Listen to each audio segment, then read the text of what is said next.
Live from Art Hoover Stadium on the campus of Nevada Union High School, football is back. Touchdown Productions, your championship television for the Foothills, is proud to present Nevada Union Minor Football. Tonight, in their final non-league game of the season, your Nevada Union Miners take on the Elk Grove Thundering Herd.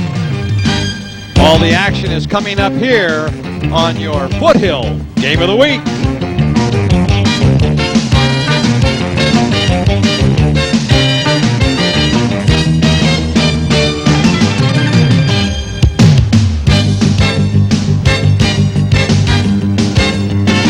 Football fans, and welcome back to Hooper Stadium for tonight's contest between the Nevada Union Miners and the Elk Grove Thundering Herd.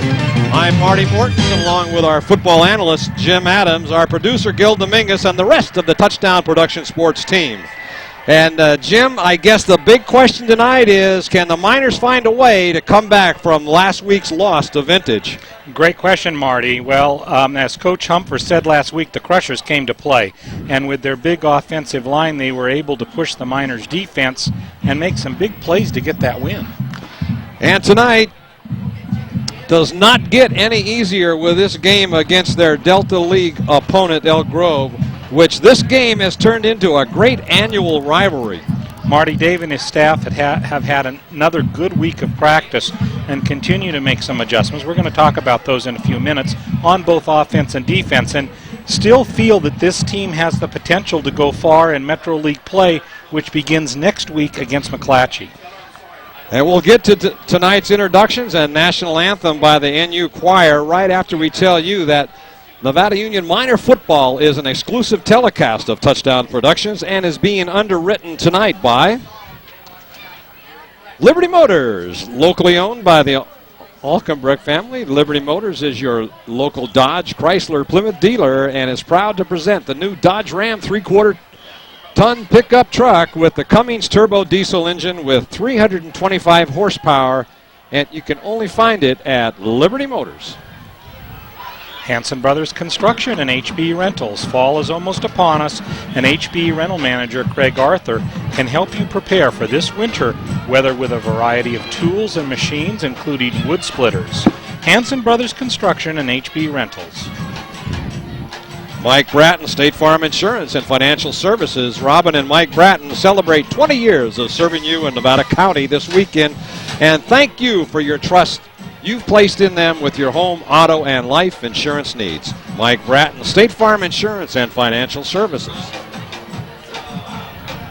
Placer Title Company. Larry Ingersoll and his staff now have 2 locations to serve you in Grass Valley and Bear River, and can offer you complete title and escrow service for any real estate transaction for your complete peace of mind.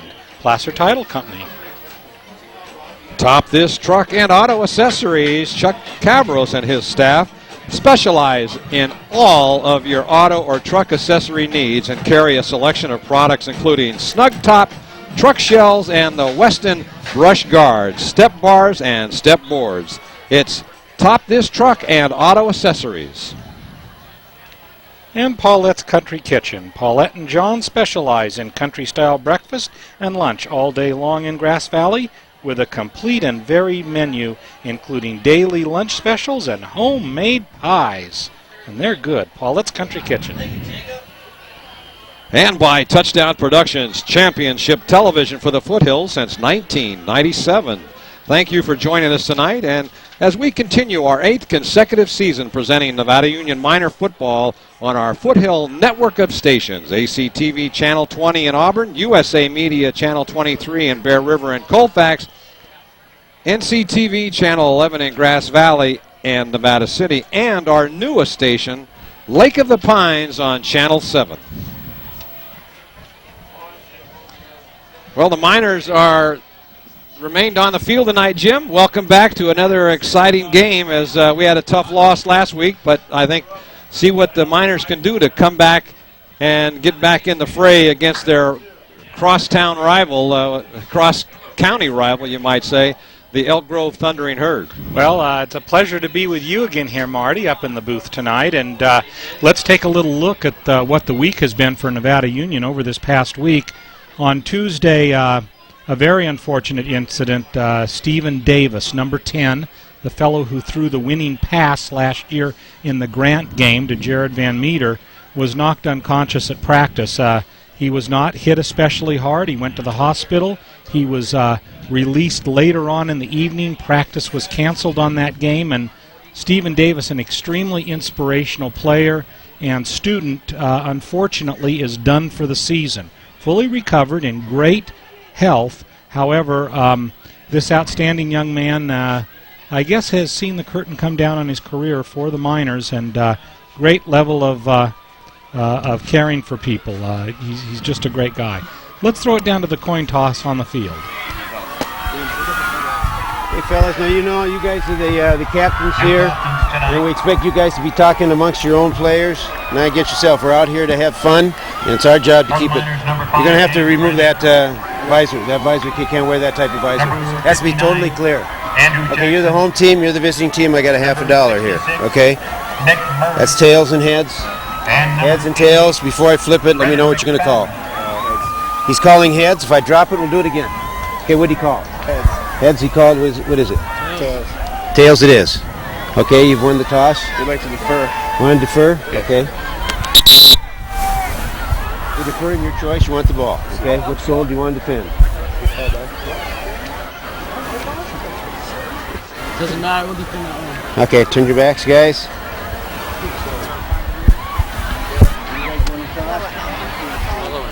Kicking off this way. Okay, come on in, guys, and shake hands.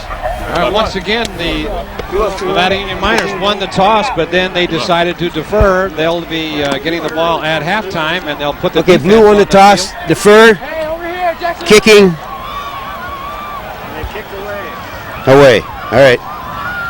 Assuming we've been told the truth. So that's 3 weeks in a row that NU has won the toss and elected to defer. Nevada Union Minor Football is an exclusive telecast of Touchdown Productions and is being underwritten tonight by Arches Automotive Service and Smog Check. Third generation owner Brandon Brooks has teamed up with ASE certified mechanic Kevin Maltese to continue the tradition of automotive service that began with his grandfather Arch over 60 years ago. Arch's Automotive Service and Smog Check.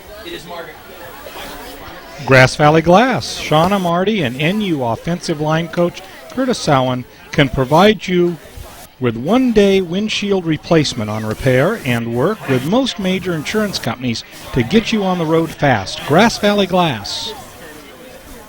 Landcraft Landscape Construction, Homecraft Building and Design. Tony Barros and Brian Foster have teamed up to provide you with design service. Tony specializes in creating custom outdoor living spaces, while Brian remodels fine custom homes. Landcraft Landscape Construction and Homecraft Building and Design.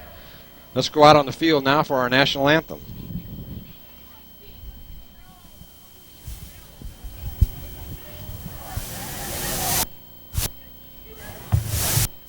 Thank you. Announcing the national anthem tonight here at Heauser Stadium. Let's give a nice round of welcome to the Nevada Union Miners Sport.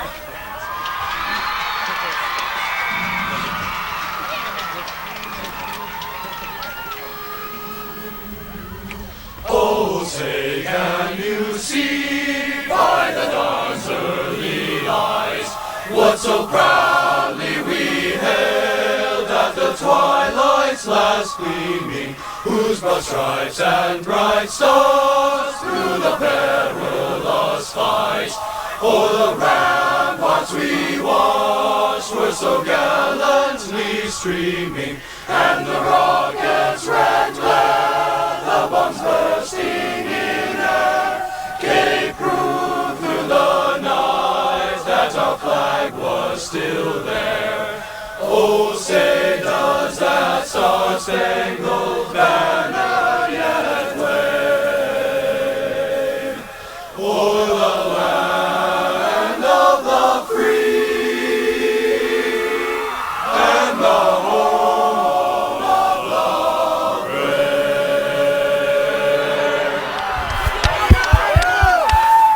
Nice job again by the Nevada Union Choir. And it reminds you once again that Nevada Union Minor Football is an exclusive telecast of Touchdown Productions and is being underwritten tonight by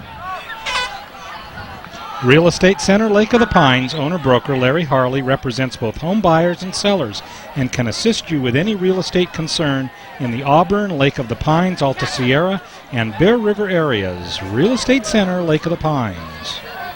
B&C True Value Home and Garden Center. Contractors are always welcome at B&C True Value on the Nevada City Highway, where they specialize in bath and kitchen products and True Value Easy Care paints. B&C True Value Home and Garden Center. Plaza Tire and Auto Service. Mark and Mike Heauser are proud to announce the new Michelin Hydro Edge with an 85,000-mile warranty, and Mark Heauser is proud to donate his time for the community as the voice of Hooper Stadium, Plaza Tire and Auto Service. And Marty, it's looked like we've got it teed up here. House of Print and Copy. Patty Free is now in charge of the copy store that thinks it's a print shop, and they can produce any kind of document or program that you need and offer color copies as well at the House of Print and Copy.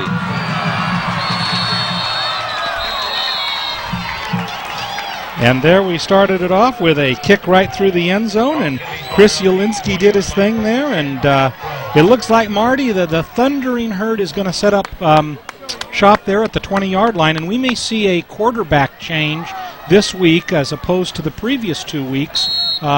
Instead of Cody Allen, who has been playing, let's see if Andrew Gardner, number 12, starts at quarterback. Yeah, he has just come into the game with a note from the coach, and he is the official quarterback to start this game. Their quarterback for the first 2 games, Cody Allen, struggled in the first 2 contests. He did. They lost to Grace Davis in week 1, 31-7. Grace Davis of Modesto, in which they only had 7 first down and 51 yards rushing, and last week lost 40-12 to Del Oro. There's the handoff to the third back through, and that was Joe Allen as he tried to go around the left end. Coming up, making a stop, was the whole right side of the Nevada Union defensive line. This will be a great battle tonight. Both of these teams have a proud tradition, and despite the fact that Elk Grove has struggled in their first 2 contests, we expect an excellent tilt here tonight. There's the handoff to Garen Johnson, and that goes nowhere as looks like whatever Coach Humphers has told of the defense so far in the first 2 plays, they have stepped up and have stopped them for only about a half-yard gain, about 3 yards gain total in 2 plays. Well, after last week's game, Coach Humphers challenged his team to rise to the occasion and to become stronger on defense and to become more focused on winning. And I think these first 2 plays against the run, they've done well. We're going to go into the shotgun for 3rd down. 2 wideouts way right. They're looking to throw something in the flat, but then over the middle is Cody Allen, and he'll pick up the first down. And there's Allen, the quarterback of the previous 2 weeks in warm-ups. We saw him playing split end there. And Allen makes the first reception of the night for the Thundering Herd. Good defense by Beer Temple as he held his man from getting into the pattern, and Allen was the only wide receiver open.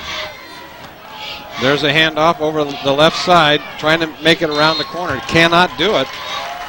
As coming up to make that tackle for Nevada Union was Zach Callis.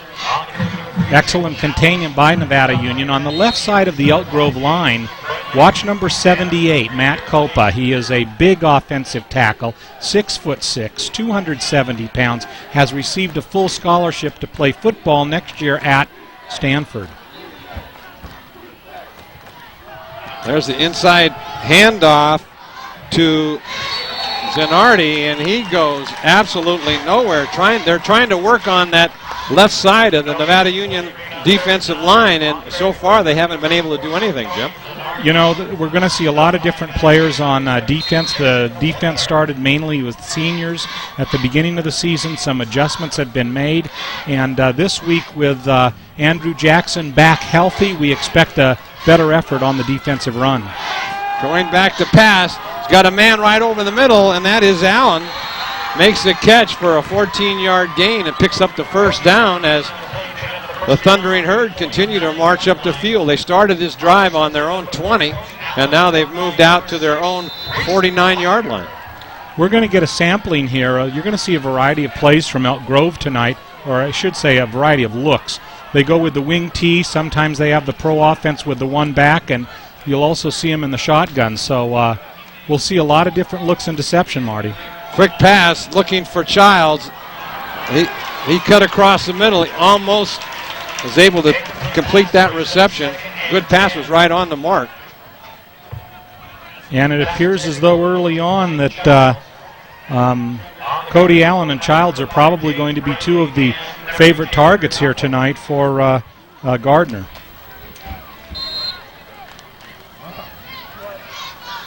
So far, 3 minutes off the clock, and the Thundering Herd continue to drive with getting some big plays to get the first down. In fact, the clock has stopped here for incompletion at 8:57 to go here in the first quarter. There's a handoff right up the middle. That's Jake Glass on his first carry of the night. He picks up about 4 yards. Some adjustments were made this week for NU. Andrew Jackson, of course, was back, and Jim Gamble is starting at defensive tackle. We're going to see Mike McLean at strong side linebacker, and then Jason Weathern and Andrew Jackson will kind of switch off also at defensive end. So NU so far on the run, Marty, I'd say has improved significantly over the past 2 weeks on this first series. All right, going back to pass once again. Big rush by Nevada Union, and coming in there and making the sack on a big play is Shane Freeman. So I would say that that's a pretty good defensive stand on the first drive. In the first 2 games, Marty, if you remember, they had trouble on both of the drives by the opposition. Laguna Creek the first week, Vintage the second week, looking to establish themselves early on defensively, knowing that how they face that pass rush is going to be, how the run defense is going to be really important, and they did a good job there in defending the pass with punctuating this drive with a sack. Well, last week the Herd had a couple of punts blocked by Del Oro. Let's see what happens tonight if they've worked on that. Good rush by Nevada Union. Going back for it is Beer Temple. He's going to take it up the sideline. Good block thrown in there. And a flag comes in. They called that one on the block of the back over there, Marty. It was a good block, but he looks like he hit him in the back. That was Callis. That'll take him back. Yep, that's what they're going to call. Well, as concerned as we have been defensively about Nevada Union's defensive schemes, the offensive production has also been an area of concern, and this will be very interesting to see how this starts. Let me give you a little bit of a preview on the first play that we're going to see on this series. It is scheduled for a sweep to the left side. So we're going to have a good mix of running and passing plays tonight, and previewing the first 4 plays, the first one should be a sweep to the left side. And there it is. And big hole, taking it on up for the first down. That is Herrera. Ryan Herrera on that carry. Was that what you had there? Yes, that's right. And now the second play, to preview it here, we're going to see a pass over the middle to Josh Noxon. Here's the fast tempo offense. Watch Noxon here. He's got it wide open. He gets it up to the 46-yard line as the Nevada Union is, boy, you're clairvoyant. I can't believe it how you called those 2 plays all the way from up here. The third preview play. Here they come up to the line again. They're not wasting any time.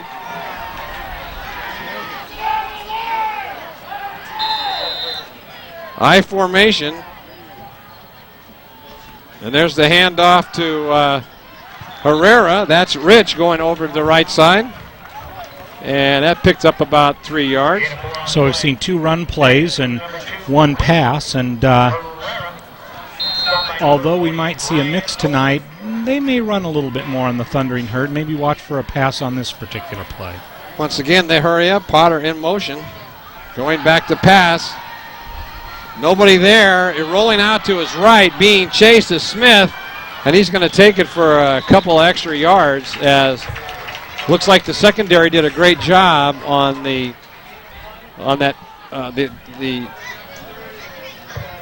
coverage there. Coverage, right. There's a part of Ty Smith's game that we haven't seen a lot of yet this season, the run.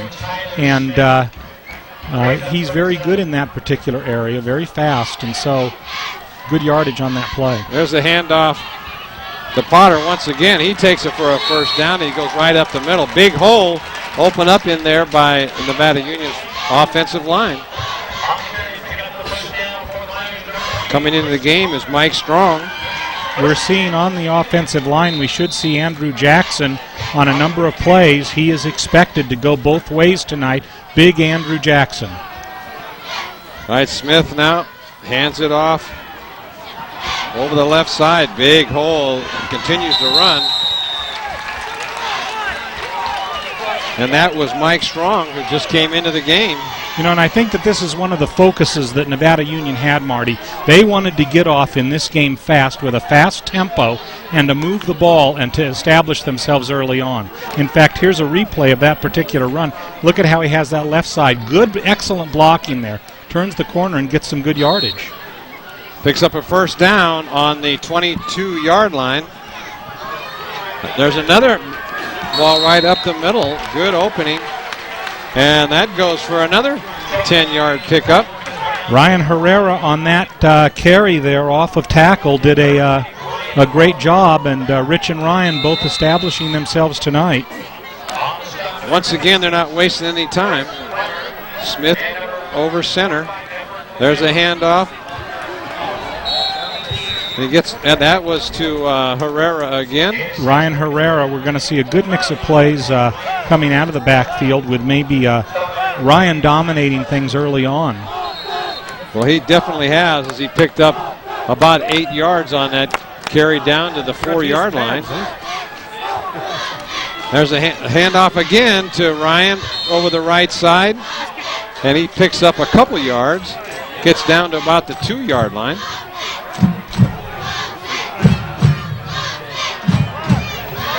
.552 to go here in the first quarter.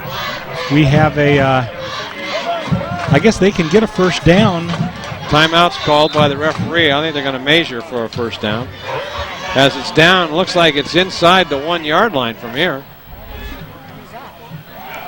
And Marty, you got to say early on, at least for Nevada Union, this has been about as efficient a drive as we've seen all season. It certainly has. That's very perceptive on your part with that, Jim, as they have come out here in a blaze of glory. As they're not wasting any time. They're calling the plays in the huddle.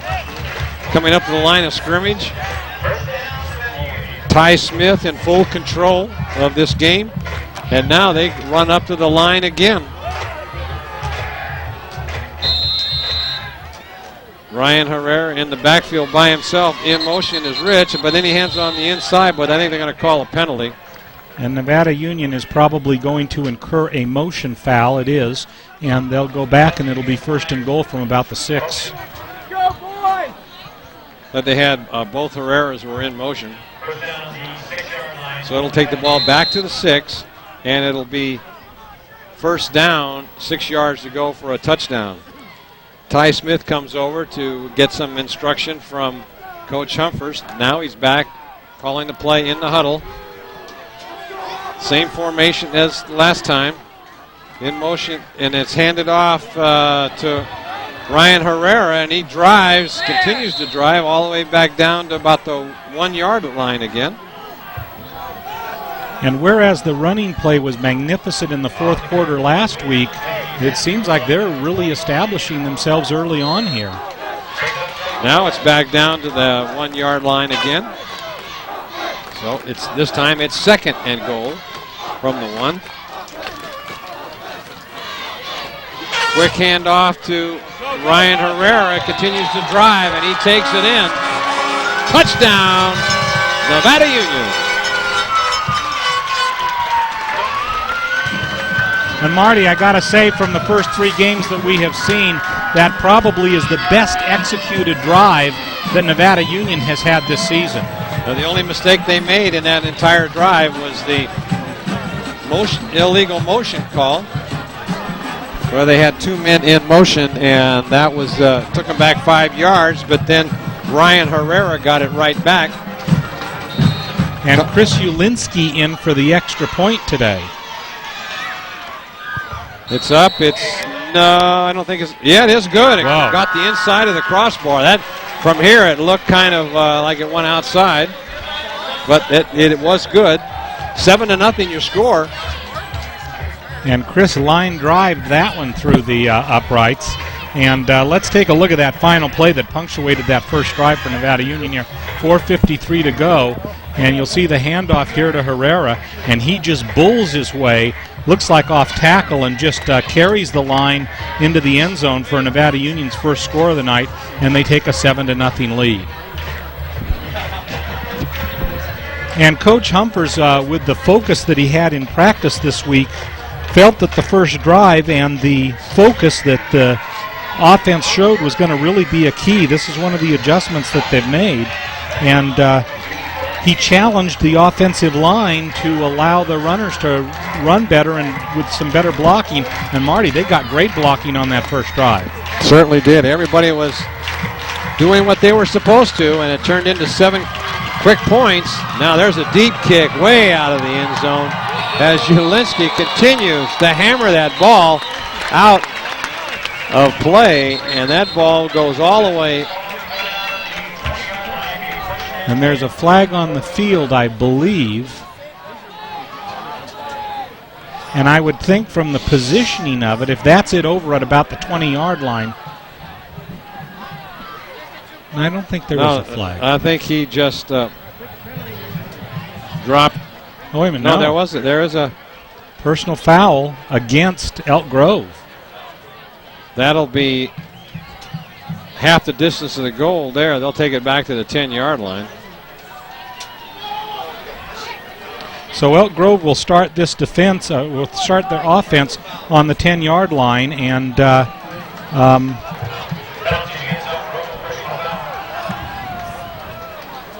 they have yet to show some of the things that they had last week. They played much better last week in their 40-12 loss to Del Oro, moved the ball much better, but just couldn't get it into the end zone.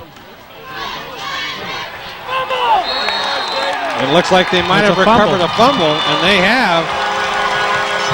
Fumbling that ball was Joe Allen, and coming up with it was Brindley. Let's hope we have that on replay to see what happened. I kind of looked away. That's a huge break early on for the Miners, being able to get the ball there on the 9-yard line after just driving it in for a score. And one of the things that they've watched for is they want to reduce their turnovers, but really swing the rolling out to pass is Smith. He's going to continue to roll out, and he fires into the end zone, but it was to Potter. And here, let's take a look at the fumble here, Marty.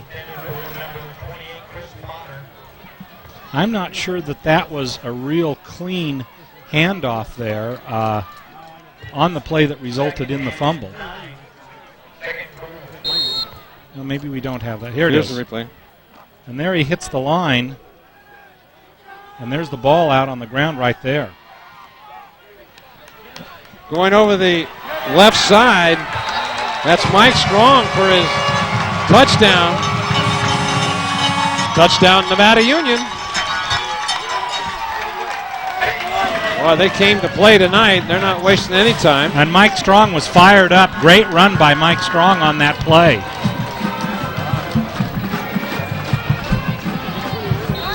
So we're not even 8 minutes into the game, and the Miners lead 13-0. Ulinski in for the extra point.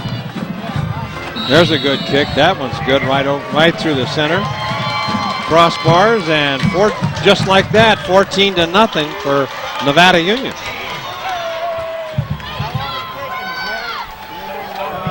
One of the things that the team needs to work on is its intensity, and the team really did not play desperate football until the fourth quarter last week. And in fact, from a lot of standpoints, it was felt that the offensive line did not start getting off the ball until the fourth quarter. And last week was a wake-up call for all of the players, including the coaches. And you can see even on this sweep around the left-hand side here by Strong, take a look at the blocking that comes up here. They neutralize the offensive line. He sweeps around the left end and right into the end zone for a touchdown.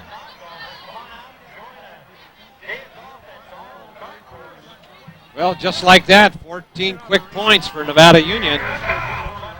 And for the Thundering Herd, a 14-0 deficit on the road in Game 3 after being outscored 71-19 in their first two games.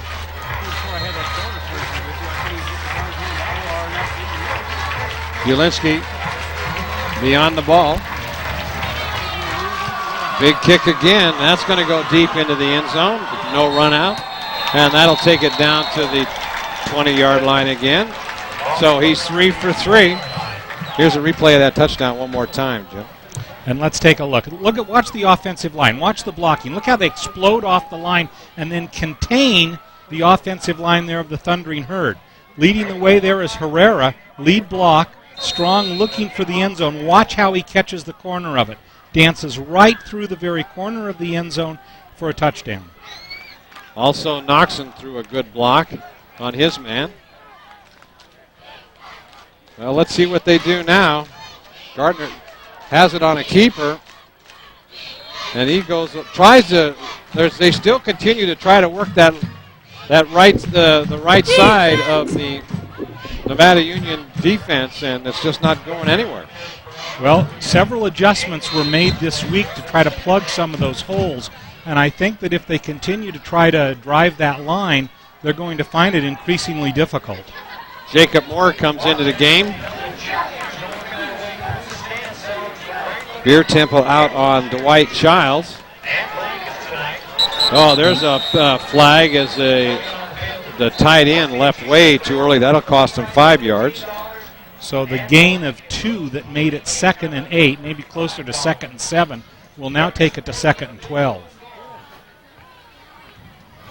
Coming in now is Garrett Lee, and coming out Jacob Moore. So that'll bring up 2nd down and about 13 for the Herd. They're digging themselves another deep hole here, Jim. Up on the ball now is Gardner. He's in the shotgun formation. Well, they had 2 men in motion there, but I don't know if they're going to call it. There's a pass, almost intercepted, and I think it was. It was a catch. They're signaling a catch, a big interception. And that looked like Garrett Lee, I believe. He just came into the game. Came up there and made that interception. We'll have to see. Lady Luck is shining brightly on the minors right now, Marty, because I'll be interested in seeing that on the replay.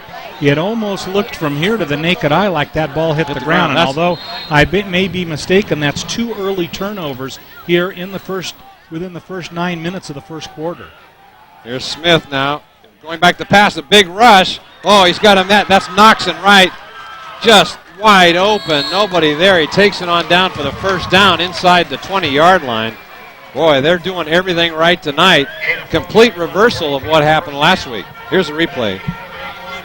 And here's that pass. Let's take a look there. Oops. That's what I thought. That's why I wasn't sure. It looked like it hit the ground, and it sure did. Good acting job by Garrett Lee.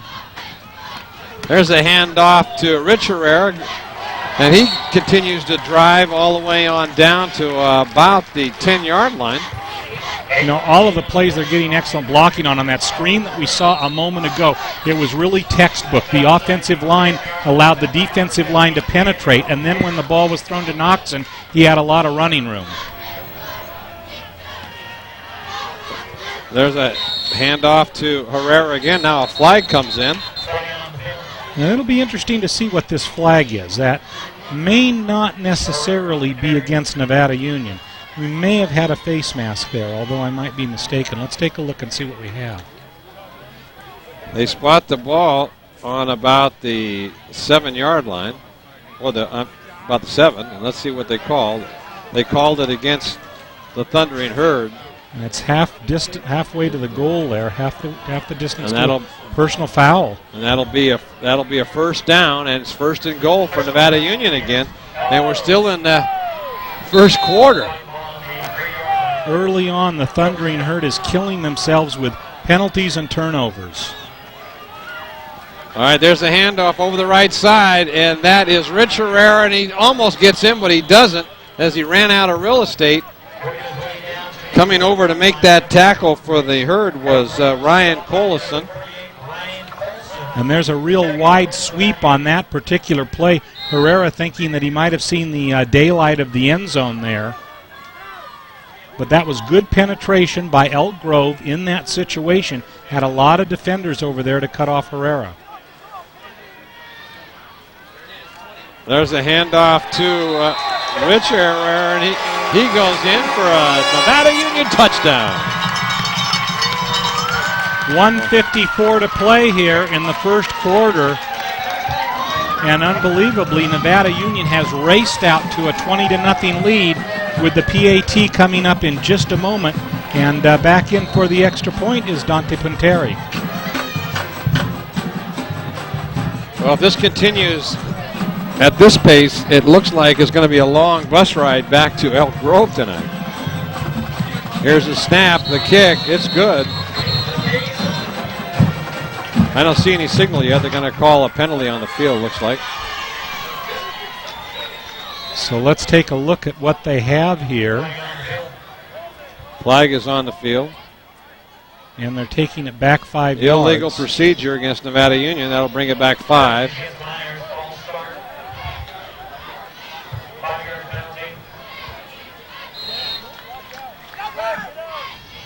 So Dante Punteri will have a little bit of a longer PAT. In this case, a 25-yarder from the 15-yard line. Good snap. There's a kick is up. It looks like that's going to be good. You know, yes, Nick Cartan did a great job on that hold. If you took a look, Marty, it was really far to his right, but he swept it right on in, put it on the tee, kicked it up, and good. Well, firing on all cylinders tonight after a kind of a mediocre showing last week. Let's take a look at that touchdown. And here, take a look at the offensive line and how they open up the hole here for Herrera. Great blocking. Look how they take on the middle linebacker there. All he has to do is find his hole. He goes off tackle, and he's into the end zone. Look at him continue to drive those legs. Puts it in for 6 points. Another Nevada Union touchdown. 21-0 as we still have 1 minute and 54 seconds left. There's a good shot of the cheerleaders and the commander.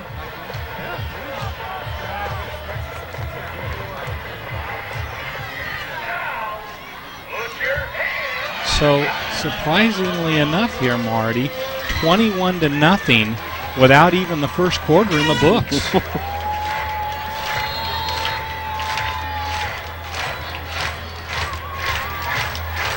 Jelinski approaches the ball. This is going to be short. There'll be a run back on this one. He got under it a little bit. He takes it on about the 5-yard line. Coming up the middle, takes about out to the 25-yard line.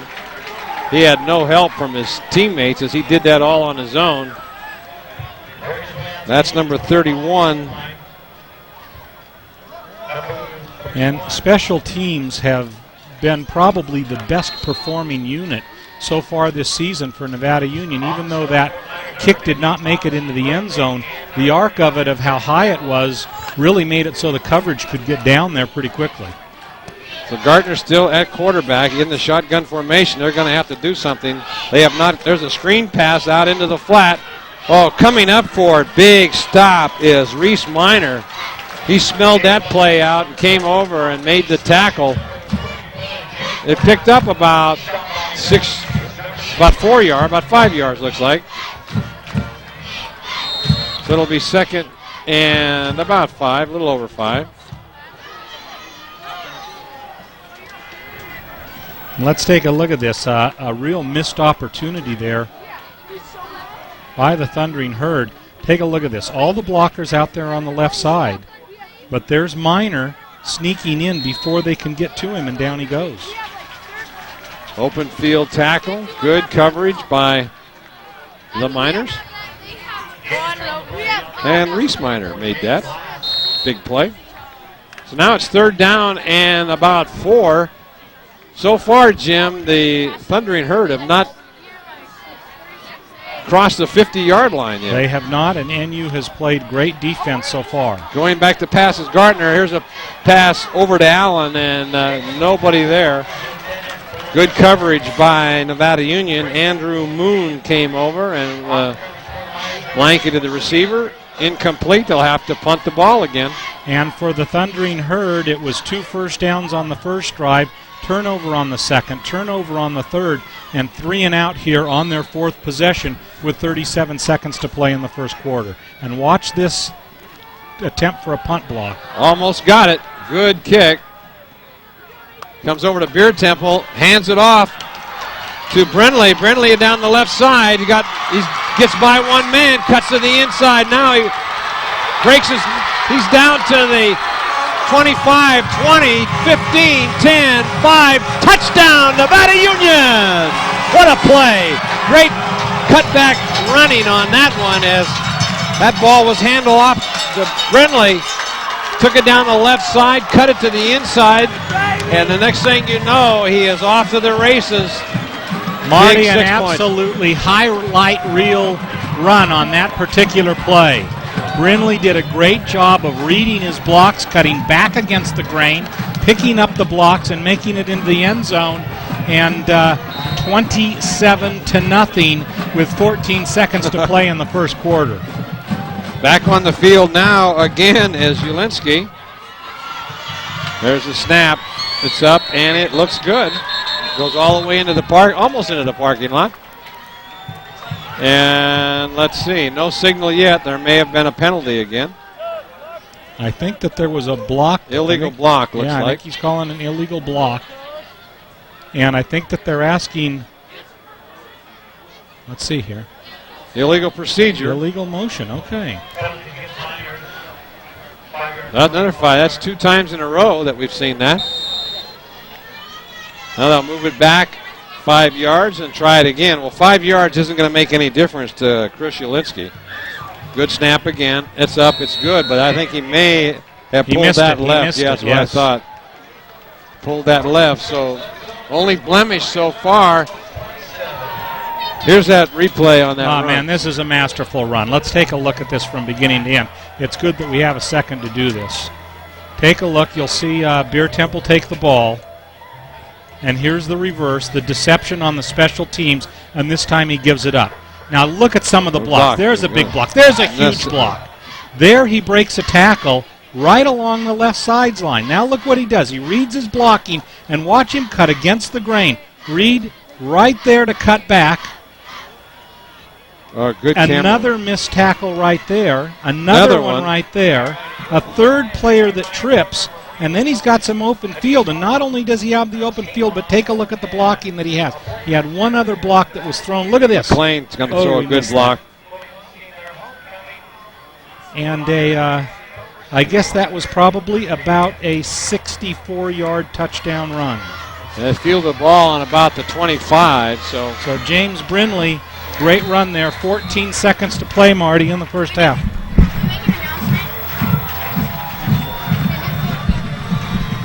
There's the kickoff. Desperation time, and he falls down. His knee hits the ground. And referee didn't see it, but he gets up to about the 25-yard line. Once that knee touches the ground, he's down, but I guess the referee didn't see that. And for the Thundering Herd, this first quarter cannot end too quickly. We got 8 seconds left, 27-0. And for them, this first quarter will soon be forgotten. And for Elk Grove, They've another penalty there against Elk Grove. For Elk Grove, they're going to really have to regroup for the second. In fact, for the last 3 quarters of the game, Marty, because they have just dug themselves such a deep hole. Almost every aspect of their game has been thwarted tonight by below Nevada what you'd Union. normally see from an Elk Grove team. Well, you got to hand that to the defense too. Yeah. NU has come ready to play tonight. Last play of the first quarter. Child's way out here, nobody on him. And there's a handoff up the middle. That'll run the clock out. That's that wraparound draw there.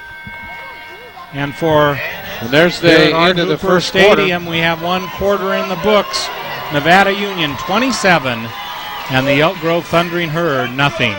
Nevada Union Minor Football is an exclusive telecast of Touchdown Productions and is being underwritten tonight by Walker's Office Supplies. Mike Anderson and his staff at Walker's know your business, and they certainly know your name, specializing in business office products to make your job a whole lot easier. Walker's Office Supplies.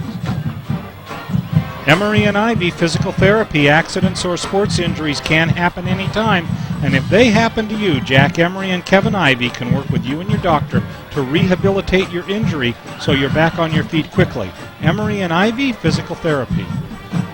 And by Touchdown Productions, championship television for the Foothills. Thank you for inviting us into your living rooms tonight as we present the best in local sports in our Foothill network of stations. ACTV Channel 20 in Auburn, USA Media Channel 23 in Bear River and Colfax, and NCTV Channel 11 in Grass Valley and Nevada City. And our newest station in Lake of the Pines, it's Channel 7.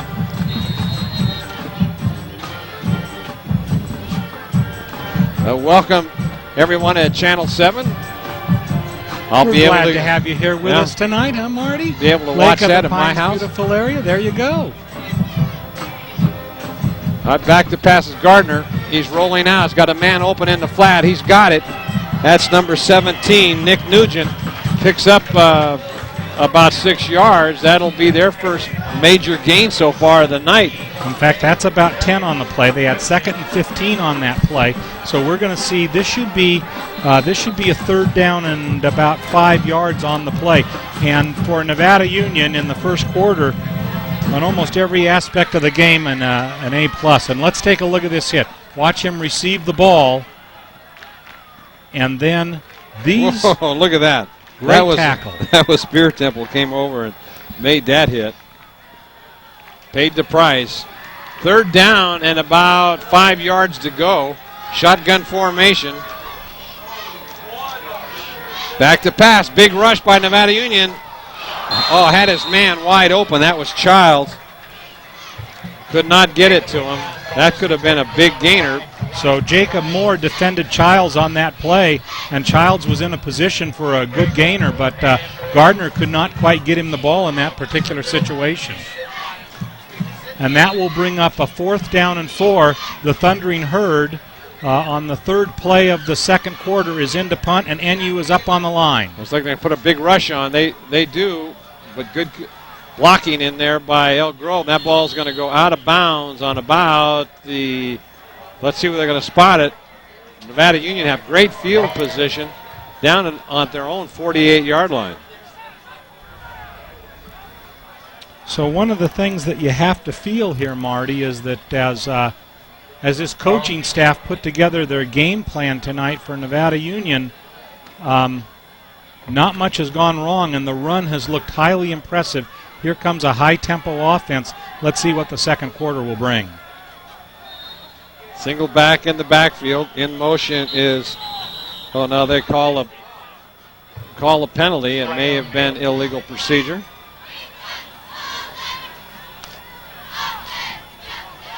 We had Rich Herrera coming right at us on that play, and I think that they had 2 people in motion at the same time. They did. That's the second time tonight they've done that. So now it'll be 1st and 15 for Nevada Union. Going back to pass is Smith. He's looking for somebody. Big rush.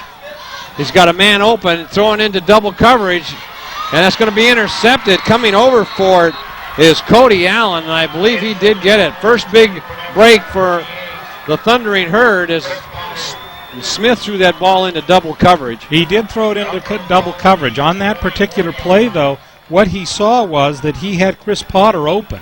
And Potter was open. It just took a long time for the ball to get there. And in the meantime, the two defenders were able to come over, close the gap. And that's the first turnover of Nevada Union. Now, Nevada Union, as far as turnovers are concerned, had 4 in week 1. And although they were at critical times, only had 2 in week 2. But right there in the fourth quarter, here's their first one of this particular contest. Gardner now. There's a handoff over the right side to Davenport. Picks up big yardage as he gets it out to about the 33-yard line. Here's that replay. And here's what Smith sees. See him, well, you can't really see it right there.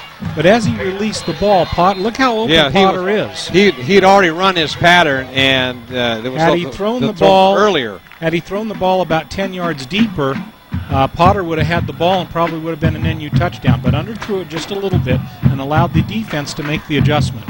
Well, in Smith's defense, they had a big rush on him, and then he had to roll out. That kind of took the timing out of the play. All right, rolling out is Gardner over the right side. He's got to pick up some big yardage, and that might go for a first down as he goes out of bounds.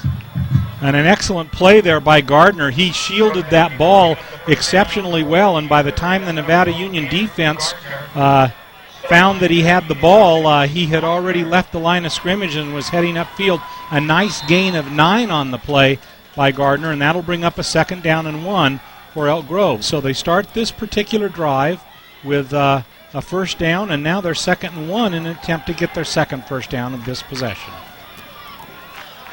Shotgun formation. Rolling out. Big rush by Nevada Union. They're going to smash him down on the 32-yard line. Coming up with that big play is Jim Gamble. And that is a big sack in that particular play. They had a 2nd and 1, gambled with the pass, and Gamble got him. Gamble got him. Well, trailing by as much as they are, they should have run the first Marty. down. This is something that Nevada Union hasn't done real well in the first 2 weeks, the pass rush. And look at how the pressure is. And boy, he gets creamed there, and Nevada Union just doing an excellent job on defense. That's their 2nd sack of this particular game. And the Thundering Herd of Elk Grove, with 9:30 to play here in the 2nd quarter, down 27-0, is called timeout. I don't know, that seemed like some bad play calling right there as they go into the shotgun formation with just second down and about 1 yard to go for a first down. Let's take a look at it again. And the funny thing about it as he goes back to pass here is the run's been working for them on this drive.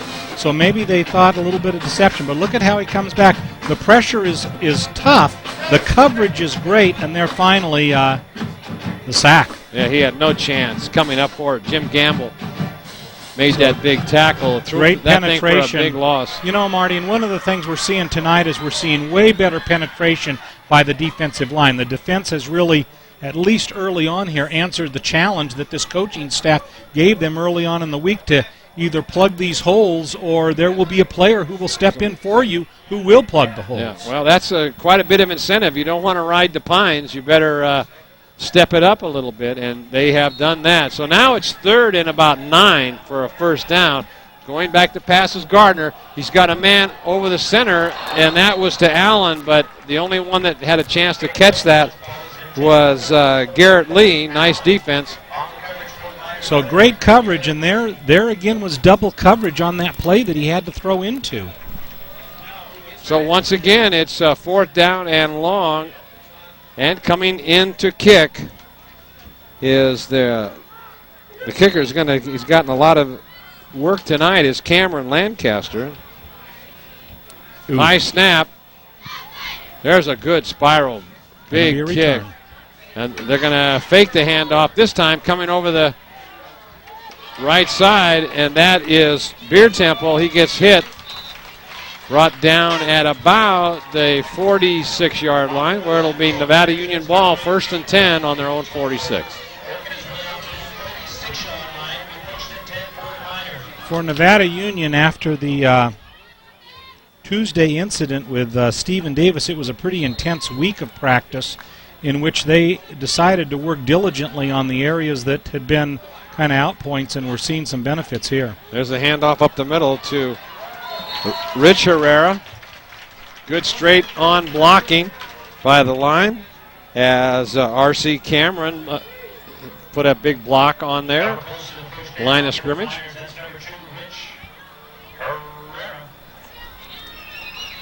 So they're going to call timeout. Referees will check the measurement. And this should be close to a first down. Looks like it might be a first down.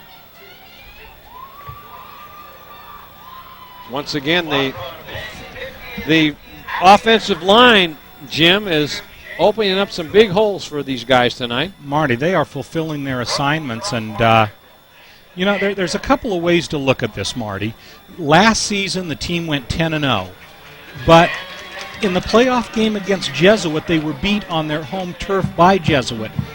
Maybe the paradigm for this particular team is they've lost early on in the season, and they've kind of got the feel of what that is and don't want to experience that again. So, you know, although last week was a negative, if this is the result of what happened last week, then maybe some adjustments can be made, and this can be a great season for NU. Nick Cartan in at quarterback. He's rolling out the pass, looking deep. He's got his man wide open. It could go all the way. Oh, and he's got brought down on about the 2-yard line.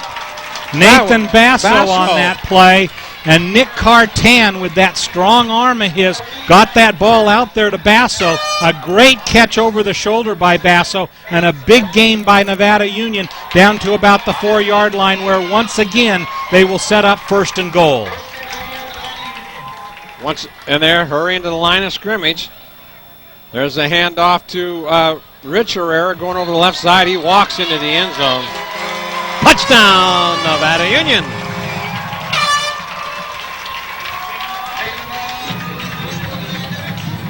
$33-0 right now. They're making this look way too easy. And the Miners keep rolling up the yardage in impressive fashion, scoring on 2 turnovers and then on a long punt return, and then 2 excellent offensive drives, this being one of the 2. And once again, Chris Ulinski in for the extra point.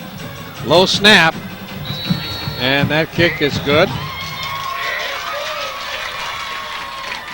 So Ulinski 34-0 adds to his season totals right there. Here's that pass that's set up that touchdown. It doesn't get a Nick Cartan with a great arm here. You see Nick come back. His first opportunity here to throw a pass in the second quarter, and take a look. What an excellent toss. Basso out in front, 8 yards beyond his defender. Excellent catch over the shoulder, and he makes it down to the 4-yard line. Just lost his balance, or that'd have been 6 quick points. But you know, here's the thing. On that particular play, Cartan did a great job because he continued to lead his receiver and did not allow the defense to catch up on that. Cartan with a strong arm. Probably tonight we're going to see Nick play about 33% of the plays and Ty Smith play about 67% of the plays. But Nick's certainly making the most of it in that situation. And there is the second play of the drive, Herrera taking it into the end zone. There's a squib kick, and that's going to go down to the 1-yard line. Picking that ball up. Oh, big, nice tackle in there by.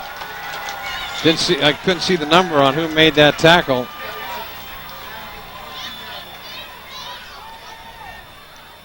But good everything going right for Nevada Union tonight.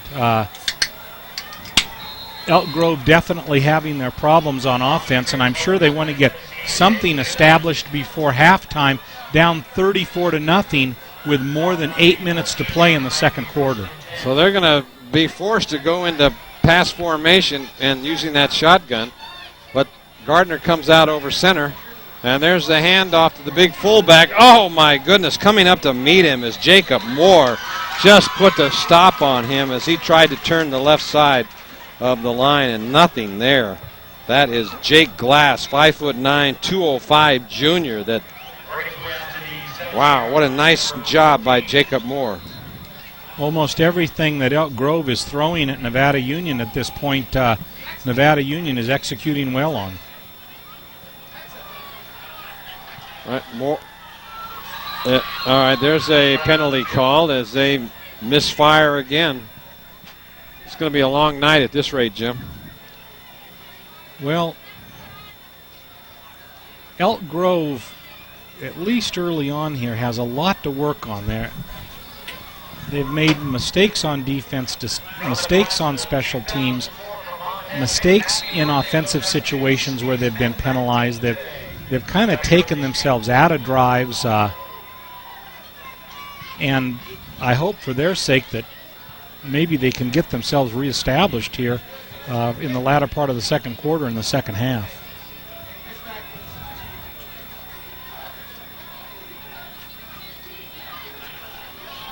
Oh, nowhere to go. Coming up, just swarming tackles by Nevada Union. There's 6 players over there making that stop. I was thinking the same thing there. What a swarming defense. Almost wherever the ball carrier is, Nevada Union has multiple players there to make the gang tackle. And here we are again, third and about 17, Marty. Deep in their own into the field, inside the 9-yard line. So I'd be surprised if they put the ball in the air on this play. It may be a draw play just to try to confuse Nevada Union a little bit. No, going back for and a pass over the middle, and it's almost intercepted again. Let's see if they can sell it this time. No, they can't do that, as Brindley tried to catch that ball, but it hit the ground. So now they'll have to punt deep from in their own end zone, and Nevada Union will get great field position to start this drive. You know, and let's watch here the rush on this kick. Big rush, a nice spiral.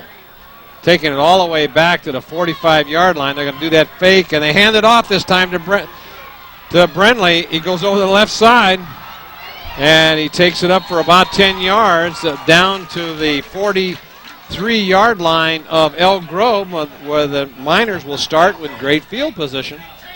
Now, if he had not handed that ball off, Marty, they had a huge lane over here on the right side. Sometimes they had to fake that because the Nevada Union blockers had all gone to that side, and they sold it to that side. And if he just keeps it and it goes around, there was nobody there. But here again, field position hugely in the favor of the Nevada Union Miners. The ball at the 43 of Elk Grove. 5:59 left to go in this first half, as Nevada Union is putting on a clinic tonight. 34-0 your score.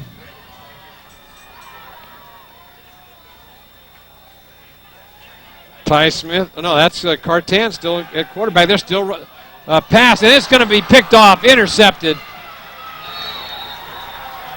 by Blair Urey as he comes into the game.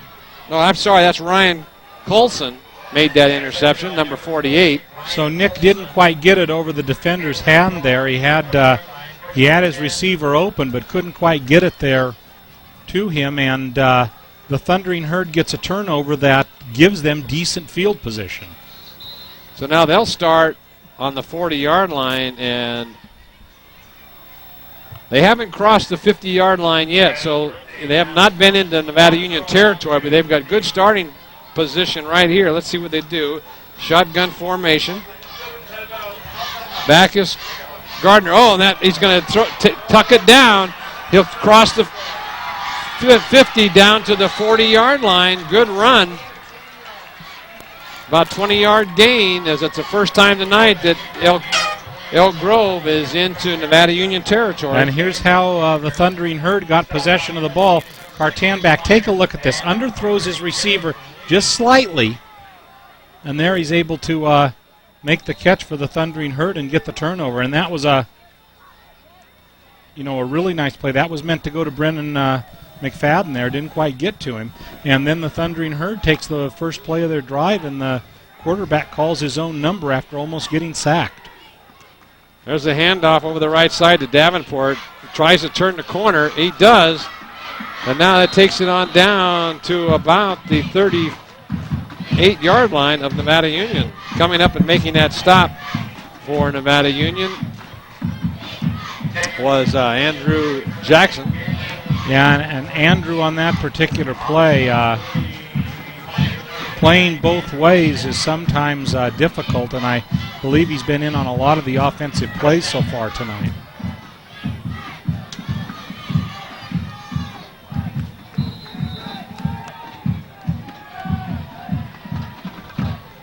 Coming. Single back in the backfield. In motion is Davenport. Fake handoff, goes to the first man through and brought down once again by Andrew Jackson. Pickup of about 4 yards. Calling the defensive plays for Nevada Union is Reese Miner.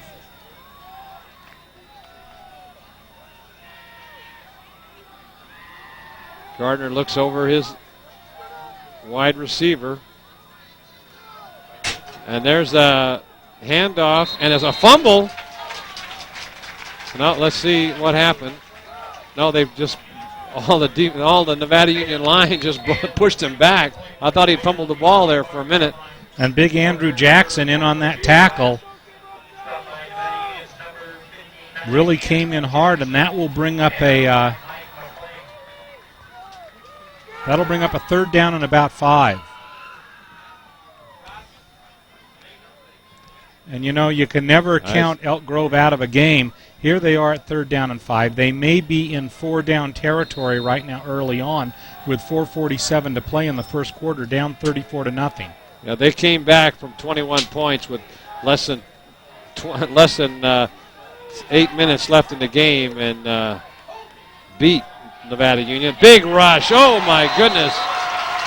What a play by Scott Baldwin, number 18. Big rush. It was. I thought 48. I thought it was 48, AJ. yes. Ostrowski looked like he came in there and made that play. Yeah, great play by AJ Ostrowski there. 170-pound junior. Boy, that once again they put the big pass rush on. Throw for a loss, and now they're got to go into punt formation. This might be a fake. Yeah, let's take a look here. No, they're going to snap it, and he's going to try to get it inside the 10-yard line. Nice kick as he does get that ball inside about the 10-yard line. Well, the Nevada Union start deep in their own territory on this drive. And Nevada Union will start at about the 10-yard line. Now, one of the things that, surprisingly enough, for a Nevada Union team was a concern prior to the game was the offense. The offensive production really wasn't what you normally see in a Nevada Union team, and tonight they've surely tried to go about answering it. There's a pass. Oh, it went through 3 defenders' hands as that ball was for Basso. Boy, they're taking a lot of chances throwing deep in their own end zone with 3:37 left to go in this half as Humphers wants to put up some more points before they go into halftime. Ball's on the 10-yard line. We'll be talking to Spencer Havner at halftime from UCLA. He's having a great year. UCLA standout, Nevada Union graduate. Yeah, he's been he's a one-man tackling crew down there at UCLA. He's leading the team in tackles and everything. I mean, he's just having a fantastic year so far. I know that we may sound like homers when we're rooting for Nevada Union and Spencer Havner, but I'm a UCLA fan, so that's okay. That sure it is. All right, here we go. Cartan hands the ball off to Rich Herrera, and no place to go. He tries to do something on his own, going over the way outside and on that wraparound draw play, and it doesn't go anywhere as he got a few yards on that. Rich did not have much help on that sweep around the right side. This will be interesting. 3rd down and 13. See what the call is on a handoff, quick handoff. Up the middle, it goes nowhere as for the first time tonight, Herrera on the, that's Rich Herrera on the carry.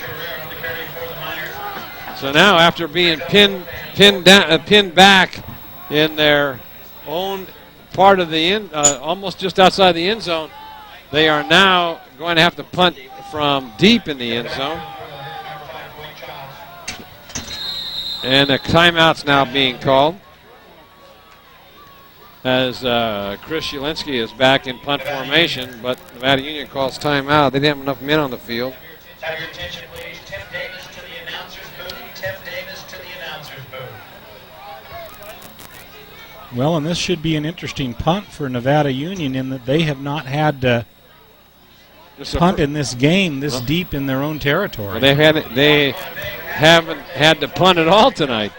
Well, and for Elk Grove, this really gives them a good chance for a return. Back for the Thundering Herd is Dwight Childs. 6'2", 150-pound junior. He's got a lot of good speed. Let's see what they can do, as the Thundering Herd need to do something to get back in this game. They have just been misfiring all night long, making big mistakes, haven't been able to move the ball. And I hate to say this, Marty, because I like to see a good competitive game, but Elk Grove has been about as flat as I have ever seen them.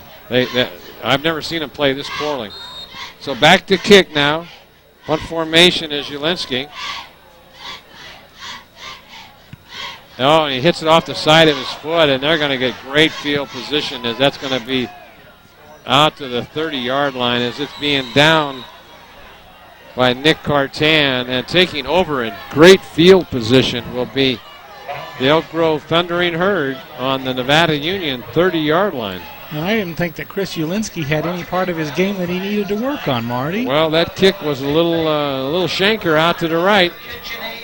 I think his dad Mike needs to take him out in the backyard and work on that punt. There you go. Oh, he hasn't had a chance to punt very much as he's been kicking off deep in the end zone. The most tired foot in Nevada County. Let's see what they do now.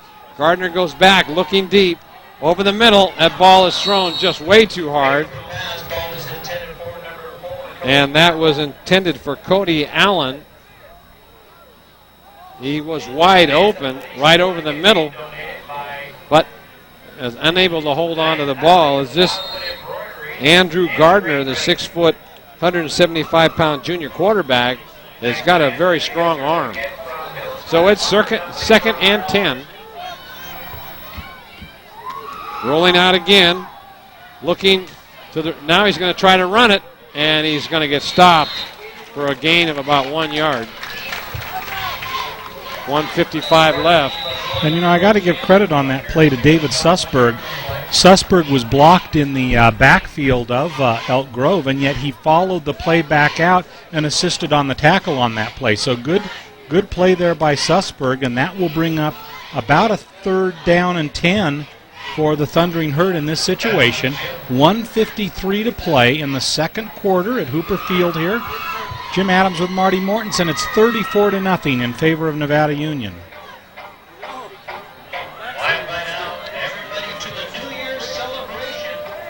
1:53 left. Timeout called by Elk Grove as they'll kind of huddle up and see what they can put together here with just under 2 minutes left to go in the half, trailing by 34-0 as Nevada Union, after that mediocre performance last week, has come out here with a vengeance tonight, Jim, and has not made very many mistakes. No, and you know, you take a look at last week, it's not a normal season to lose, especially before league games during the regular season, but in a normal season you have to push for improvement, and this coaching staff is taking a firm look at how this team is playing and how it can improve. Some of the changes have seemed to work. There's that wraparound draw and a handoff to Nick Nugent, and he'll take it up to for about a 4-yard gain. Timeout called by Nevada Union. 1:46 left to go. So it'll be 4th down and about 6 on this particular play. And timeout is taken, I believe, by the Thundering Herd. No, it was by Nevada Was it Union. by Nevada Union? Right. They want to get that ball back before halftime. They'll huddle up on defense with 1:46 to play. 4-down territory, I would think, here for Elk Grove. Ball on about the 27-yard line. Saturday, October 2nd, right here at Hooper Stadium. Come and join a day-long celebration and celebrate the 26th year of junior minor football.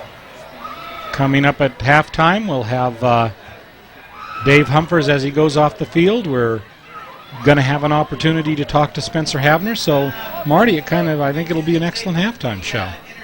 And Mark Heauser, too. The voice of Hooper Stadium. The voice of Hooper Stadium. My neighbor. 4th and about 7. Let's see what they do. Rolling out the pass is Gardner. He's looking. He's got a man wide open. That's Allen right over the middle. And he's going to take it down to about the 10-yard line. That'll be first and possibly goal to go. 11-yard line to number 4, Cody Allen. And, you know, the difference on that particular play was that for the Thundering Herd of Elk Grove, Gardner had plenty of time to throw. He had great pass protection on that 4th down play. Coming in is Davenport, speedster. It'll be first down and 10 from about the 12-yard line. 1:21 to play. Clock is running. In shotgun formation now is Gardner. Nugent back to block. Now he shifts up to the line of scrimmage. Oh, big rush in there. They've got him. Forcing that play was Reese Minor as he forced the quarterback to go inside on his fast pass rush as he beat the tight end blocker and forced the quarterback to cut to the inside, and that's all she wrote. The pass rush aspect of Nevada Union's game is, I think they've had more sacks in this game in the first half than they had in the first 2 games combined. And they're forcing it tonight, and they're doing a great job. Let's take a look at that replay, Jim. And look at the penetration. It wasn't as if one player made it into the backfield. If you take a look here, watch the offensive line here of Elk Grove. And as the quarterback takes the ball, watch the penetration there. Coming in, excellent job there on the right side. That was Callis. Great pressure there. And they just swarm, and multiple people tackling there. Zach Callis kind of led the charge from that right side of the Nevada Union line. Yeah, Callis forced him to the right side, but then coming up was Minor. And that'll bring up a 2nd down and 17 for Elk Grove. They've got to get into the end zone if they're going to make a game out of this. And there's a fake handoff going back over in the corner, and that he just come up short. That was Dallas Axup. And that'll take it down to the 1-yard line. That should be a first down for the Thundering Herd. And with 56 seconds to play in the first half, they're threatening to score their first touchdown of the evening. That was the first pass to the tight end, Axup, as he went out into the flat. The ball was right on the money. And now that'll be a first down. Referees. There'll be a penalty against Elk Grove. Let's see what they did. Looks like there was some sort of. I think it was an illegal substitution there. Well, let's see what that. That'll take them back 5 yards. And Marty, Elk Grove continues to try to shoot themselves in the foot. They had a 1st and goal from the 1, and that takes it back to the 6 for a 1st and goal from the 6. Well, I've got all my hand signals, official football hand signal sign, and that's a new one on me. It doesn't even show a picture of it. Yep. And now too much time against Elk Grove, and that'll take it back to the 11. Boy, they are just self-destructing here as this quarter comes to an end. 56 seconds left to go. So what was a 1st and goal from the 1 becomes a 1st and goal from the 6, becomes a 1st and goal from the 11. 2 5-yard penalties before the ball can even be snapped. Gardner up over center, rolling out, looking, no pass rush. Now he's got a man, and it's knocked away. That pass was set up to Childs, but good, and nearly intercepted by J.P. Beer Temple.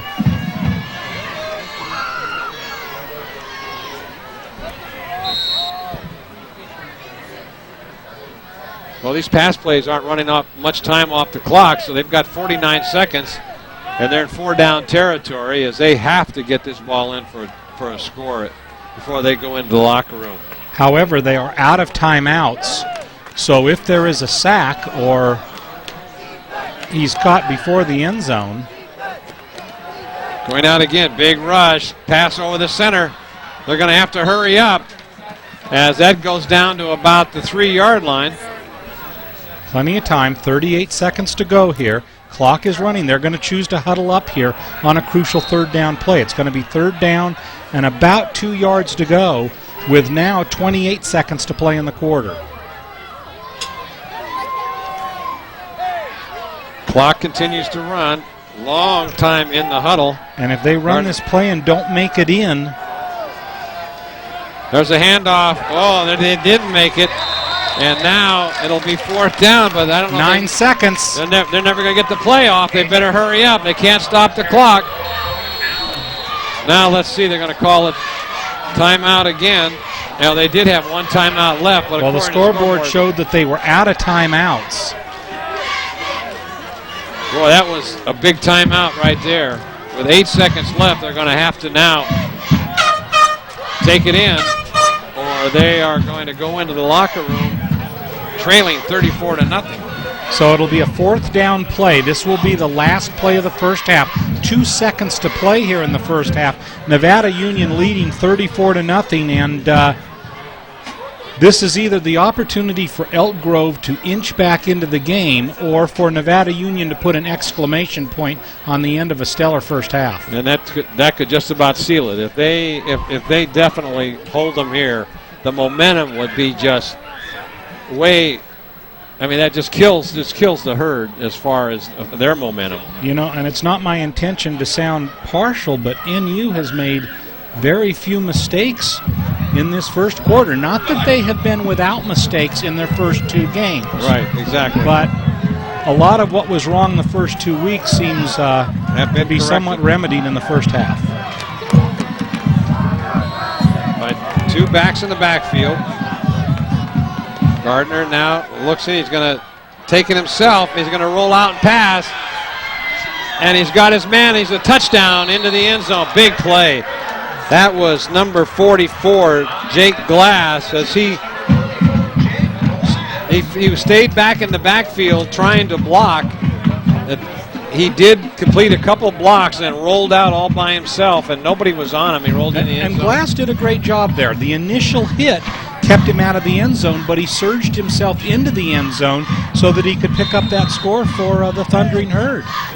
So the time is run out on the clock, but they'll be able to get a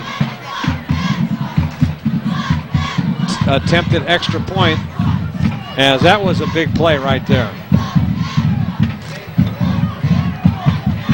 And they're going to go for 2? They are. I don't know if they need to do that this early. Rolling out now, big rush. They're going to get him, and coming up and making that tackle is Zach Callis, and I don't understand that, and the reason for that is they got plenty of time to get those extra points.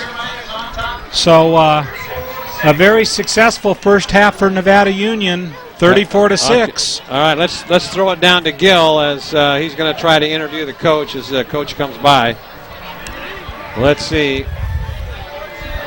Humphreys is out talking. He's talking to the referee now. Gill goes out, and he'll talk to Coach Humphreys. Coach, Elk Grove came to play.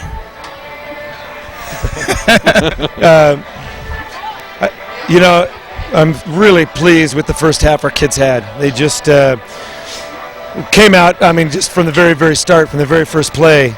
And so actually we played a poor second quarter. Although I'm most happy with the way the defense has improved, and the kids are saying they're every bit as physical as as last week with Vintage. So I'm just happy to see our team growing up. Well, the offense really came out inspired, just like they ended the game last week. Offense has played well too, especially in the first quarter. So 27 points in the first quarter is pretty good, especially against Elk Grove. So, but now we got a little bit of adjusting to do as they made changes. So, but the key for our kids is can they concentrate for 48 minutes? That's what we're looking for. So, but it's a good first half. All right, thanks a lot, Coach. As Dave goes in there to talk to his guys and make those adjustments. It's a wonderful game out here, right, guys? You can't beat the crowd, and, of course, Elk Grove is in the house. It looks like old-time Miner football from last season, 27 points in the first quarter. Let's throw it back up to you guys when we come back. We'll have a special guest. Spencer Havner is here, back home from UCLA, and we'll be talking to him, and then we'll be talking to Mark Heauser a little bit later on in the halftime. All on your Foothill Game of the Week, guys. Let's go back to you. Thanks a lot, Gil. Nevada Union Minor Football is an exclusive telecast of Touchdown Productions and is being underwritten tonight by Liberty Motors. Dodge means Hemi, and Liberty Motors is proud to announce the arrival of the new 2004 Hemi-powered Dodge Durango sports utility vehicle that is 3 inches taller, 7 inches longer, and 3 inches wider than before, and only at Liberty Motors. Hanson Brothers Construction and HB Rentals. Helen Orson and Jeff Hanson, along with Sue and Larry Peterson and everyone in the Hanson family, are proud to be your neighbors and support Bear River and NU football. Hanson Brothers Construction and HB Rentals. Mike Bratton, State Farm Insurance and Financial Services. Robin and Mike Bratton are longtime supporters of the Nevada Union Minor Football and would like to say thank you to all their friends and clients as they celebrate their 20th anniversary of serving the community. It's Mike Bratton, State Farm Insurance. Placer Title Company. Larry Ingersoll reminds you that you do have a choice of title companies when you purchase property in Nevada County, and Placer Title has 2 locations to serve you and specializes in complete title and escrow service.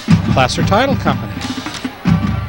Top This Truck and Auto Accessories, locally owned and operated by Chuck Cavros. Top This carries a selection of accessory products including the Super Chip and Hypertech Power Programmers, which will increase your truck fuel efficiency and power. Top This Truck and Auto Accessories. Paulette's Country Kitchen. At Paulette's Country Kitchen in Grass Valley, you can order homemade pies for your family meals or enjoy a country-style breakfast or lunch all day long with daily lunch specials. Paulette's Country Kitchen. And by Touchdown Productions, championship television for the Foothills. Be sure to tune in next week as we cover our first Lady Minor volleyball game of the season as the defending NorCal champs take on the Granite Bay Grizzlies for the first time in Metro League play. The Lady Miners are undefeated this year, so it's sure to be tune-in time as we follow them all the way to the state championship on our Foothill network of stations. ACTV Channel 20 in Auburn, USA Media Channel 23 in Colfax and Bear River, NCTV Channel 11 in Grass Valley, Nevada City, and our newest station in Lake of the Pines, it's Channel 7. All right, let's take it down to Gil. We've got a special guest, and better put your high heel shoes on, Gil. You're a little bit short down there. Yeah, I'm a little bit short. I don't think I'm going to be going up against Spencer Havner too much here. Maybe I can get down low on him. They'll get a little leverage. Welcome back home, Spencer. It's good to be back. I'll bet it is. You know, you're down there. You're in the big city, Sin City, L.A., a lot of fast living going on down there. It's nice to come back up here into Nevada County. It's definitely nice. This is what I miss. Me and my buddy, we got to go down to the river today and hop in, so it's something we don't get to do very often. A little bit chilly, isn't it? Yeah, it is pretty cold, actually. I didn't know it was going to be that cold. I think I forgot, but... well, we've had some cool days here, and as soon as those rocks cool down, then the whole river kind of gets cold. Yeah, definitely, and all the snow runoff and stuff, so... Now let's talk about your play at UCLA this year. How's it going for you? How are you making that adjustment to playing in the bigs? Well, hopefully the bigs someday. We gotta keep on track right now and we got a 2-game win streak, which is good for us. So we gotta keep it going for the rest of the season, and hopefully, someday I'll end up in the big leagues. What was one of the hardest adjustments that now that you can look back on it a little bit to go from high school into the college level? Learning everything there is to know about offenses. Like, there's just so many formations, and the way people pass the ball in the Pac-10 is pretty ridiculous. So, really just had to learn the speed of the game and really how the game's played at a high level.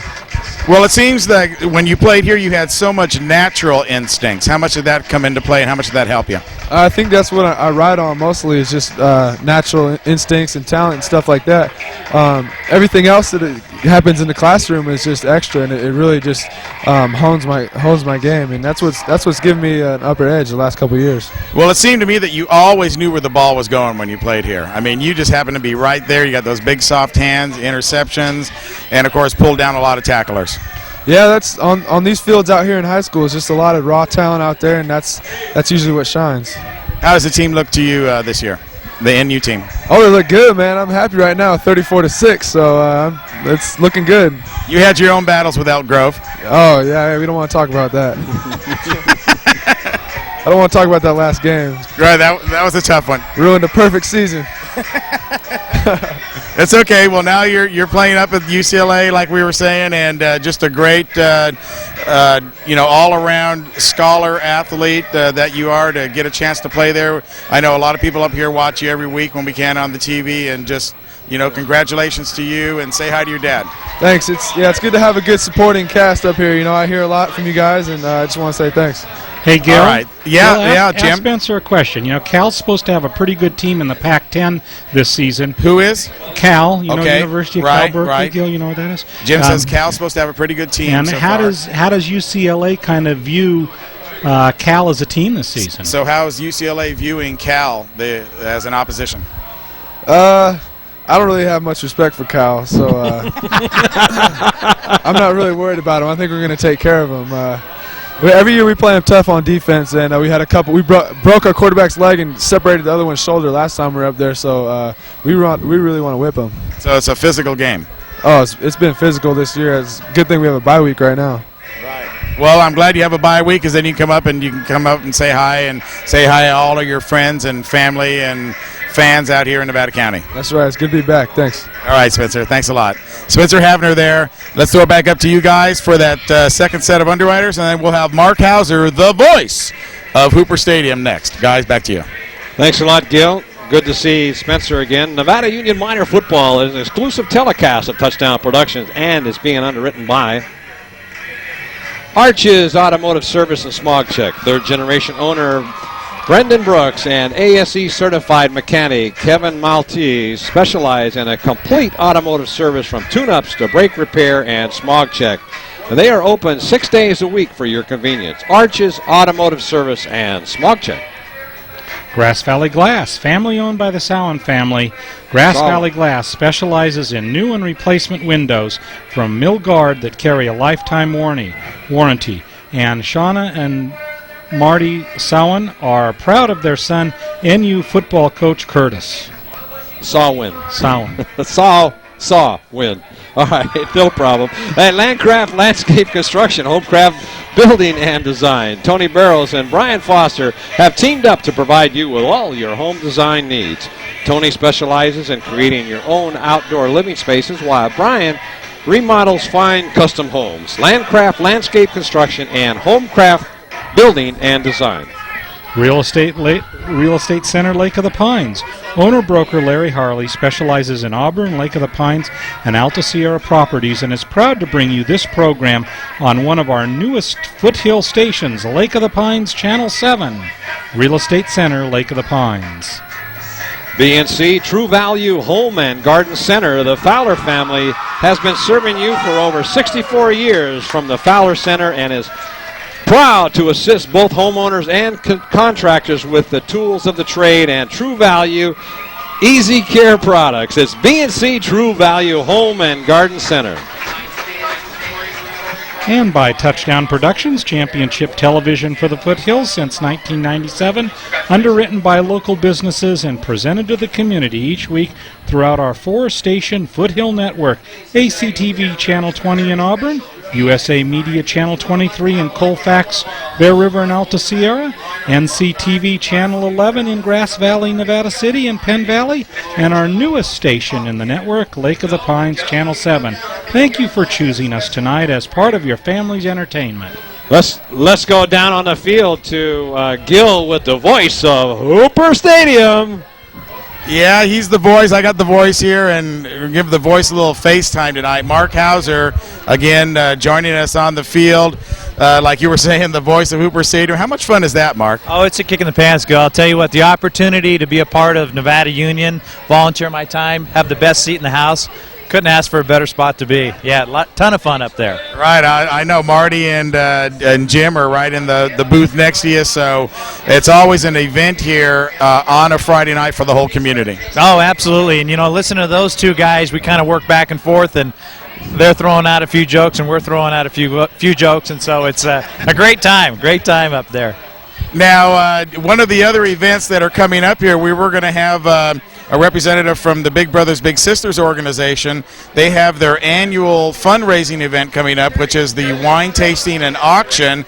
And Mark, you're going to be involved in that this year? Yeah, absolutely. Around the community, one of the ways that I get a way to be involved and once again get in for free and have a good seat in the house is I've developed this little skill of being an auctioneer on the side, and so Big Brothers Big Sisters is invited me to be their auctioneer for that night. Had an opportunity to do it a couple years ago, raised a lot of money for the kids in the community. Big Brothers Big Sisters, a wonderful program, just glad to be a part of that. And great evening. Invite everybody out there. If you haven't had an opportunity to be involved with it, come on out, check it out. A lot of great drinks, food, auction, silent auction, and live auction. So right, and that's going to be November 20th out at the Miners Foundry, and I believe it's from 6 to 9 o'clock. And so just one of the many organizations here having fundraisers throughout the year, and this is their big one. And, of course, all the money goes to Big Brothers and Big Sisters to help them develop their programs. And what a treasure that is, you know, for the community, where the boys and girls can get a Big Brother and Big Sister to help them along, maybe be a role model in their life. Oh, absolutely. And you know what? They're always looking for Big Brothers and Big Sisters. There's no prerequisite. I heard, you know, some of the prerequisite was, you know, can you make a dumb face or do something screwy, and you're in. And I understand they'll do all the training and everything else. So anybody out there interested in volunteering time for them, shoot, give them a holler or come to the fundraiser or whatever. Get involved. Good way to. Now, I've seen you auctioneer before. I know you auctioneer at the football banquet and the turf event that they had recently. What about the livestock out there? You ever tried any of that when they sell the livestock out at the fair? Yeah, you know, that we've been involved with for many, many years, and that's where the true professionals are. Matt Walters and another gentleman do an awesome job, and those guys add so much to the program. I couldn't do it justice. So my rule is if they ever do ask me, the answer is no right now, because those guys just do an awesome job. And I mean, they're professionals and I'm not. But great program, the fair auction. Community's involved with that too, and I get to sit there and just buy animals. We buy a few animals, which is a lot of fun, and watch those guys. It's just as fun to auctioneer as it is to watch somebody who's good at it. And you had a couple winning hogs this year, didn't you? My kids did very well. Yeah, they've been involved in 4-H, and now my son's up here at Nevada Union. He's a sophomore. He's involved in the FFA program. Another awesome program, like almost all the programs here at Nevada Union. No matter, there's a spot for every kid, whether it's football, sports, band, or wherever it's at. I mean, Nevada Union offers so much to the kids. And speaking of the band, they had the marching band out here tonight, and they're working on their program in consecutive games. What a great tradition to bring the band back and marching band to Nevada Union football. Yeah, it's great to see them. I'll tell you what, it's a full program of Nevada Union's band. Like you mentioned, I think it's only come back the last 2 or 3 years where they've come on board and marched. Great halftime entertainment. And then even the Thundering Herd here from Elk Grove bringing up their band. That's pretty cool, too. So. Elk Grove has an awesome band. We've been out at that campus before. If you follow the program at all, you know that, you know, we travel with the teams and Elk Grove. And you know who else has a big band? Is probably going to bring it is Granite Bay. Granite Bay, there you go. Well, look forward to that one. And it's, you know what, bringing it live right in here, well, actually not live, but you bringing it into the front room of everybody else. If you can't join us, I mean, the atmosphere, a lot of energy, a lot of positive spirit flowing out here at Hooper Stadium. But if you can't be here, we'll bring it to you. Or you'll bring it to them. Well, somebody will bring it to them. Tonight we're experimenting with our camera out on the Booster Club balcony. And it's really been exciting to have that angle of the whole game. And there it is out there. We got a shot of us on 3 now, but he can shoot all the way down to the sidelines, and he can get the reverse angle, and it's just been a real treat to bring that into the program. You'll see it after you see it, but it's just an awesome shot out there. Yeah, there you go. You know what, Gil, you've always got that eye of looking for a new angle for the viewers, and congratulations, you're now on DVD. I got to preview the first one. I've been waiting for it, and it's looking good. So you folks out there, Gil's definitely staying up with the times. So hey, Gil. Well, it's just a big, yeah, Jim. No, it's Marty. Oh, Marty, okay. Ask Mark about his niece that's on the junior varsity cheerleading squad. Okay, you got a niece on the junior varsity cheer squad. yeah, absolutely. I'm proud of her. That's Colleen Heauser.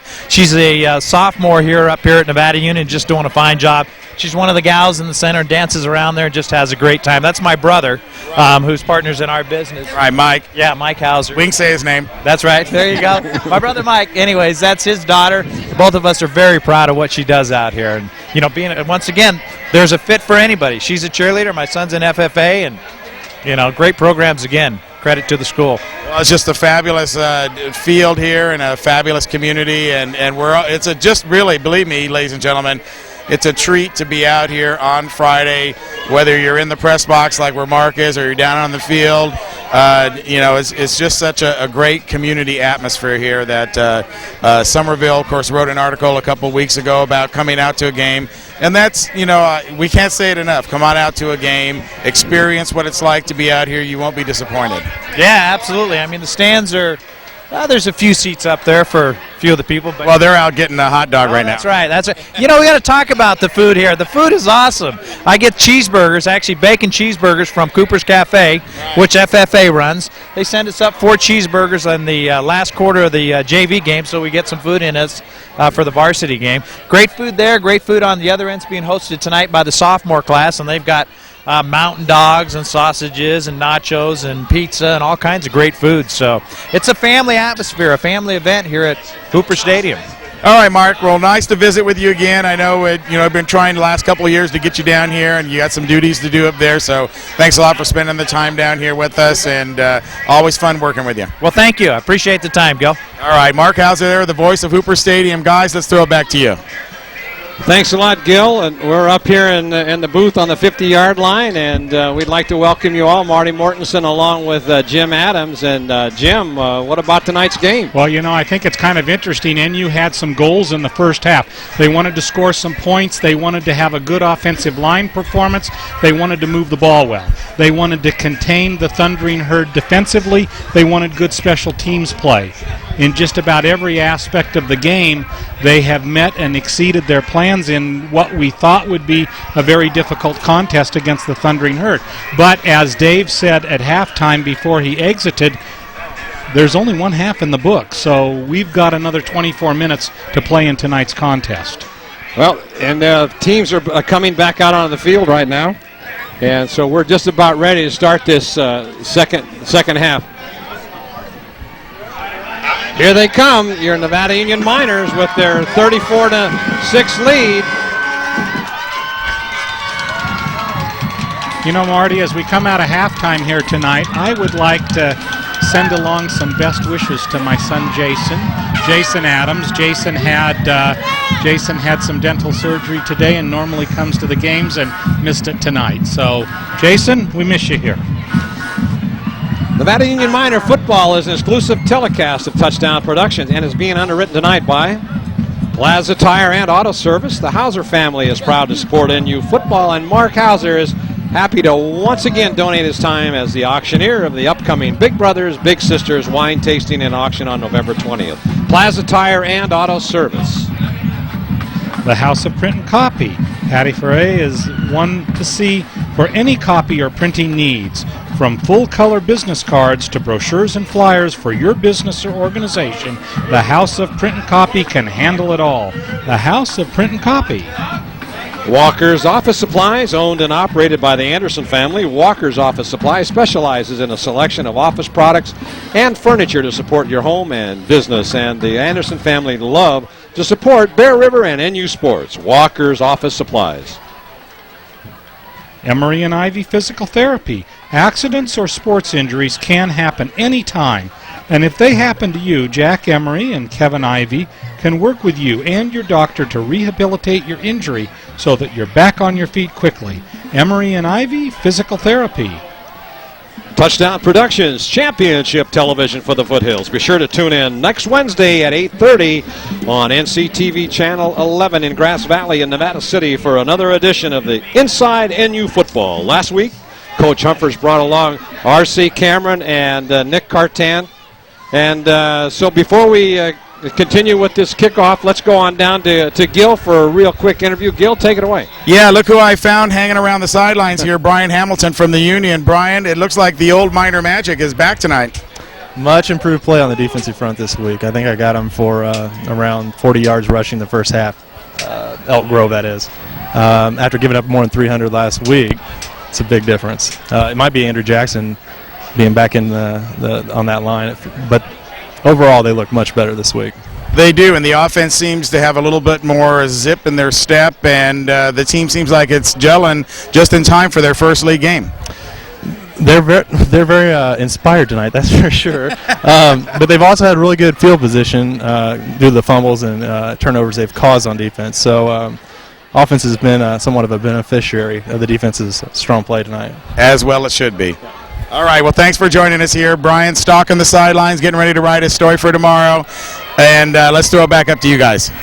Thanks a lot, Gil. And once again, we'd like to mention that Inside NU Football, 8:30 on NCTV Channel 11 in Grass Valley. Last week we saw R.C. Cameron and Nick Cartan. So tune in this week and meet two new miners. Watch some highlights from last week's game. And better yet, call in and be a part of the show. It's all on Inside NU Football with Gil Dominguez and Dave Humphers on NCTV Channel 11 at 8:30 Wednesday night. And before the kickoff here, I'd like to tell you, Jim, that I hope Jason is doing much better. I've gone through that dental surgery, so I know what that's all about. Well, it was a little rocky tonight, but Jason's a tough guy, played football on Thursday, and we'll miss soccer tomorrow, but here we go. Here's the kickoff to Nevada Union. First time they've had a chance. They're going to try the reverse. Oh, he stepped in the end zone, so they won't be able to try that reverse as Beer Temple took it one step back. The ball was into the end zone. That'd bring it out to the 20-yard line where Nevada Union will take over first down on their own 20 to start this third quarter. And you know, we have probably a contrast of directions right now. Nevada Union saying, okay, let's establish ourselves in the third quarter like we did the first quarter, and Elk Grove saying, let's get 3 and out and get back in this game.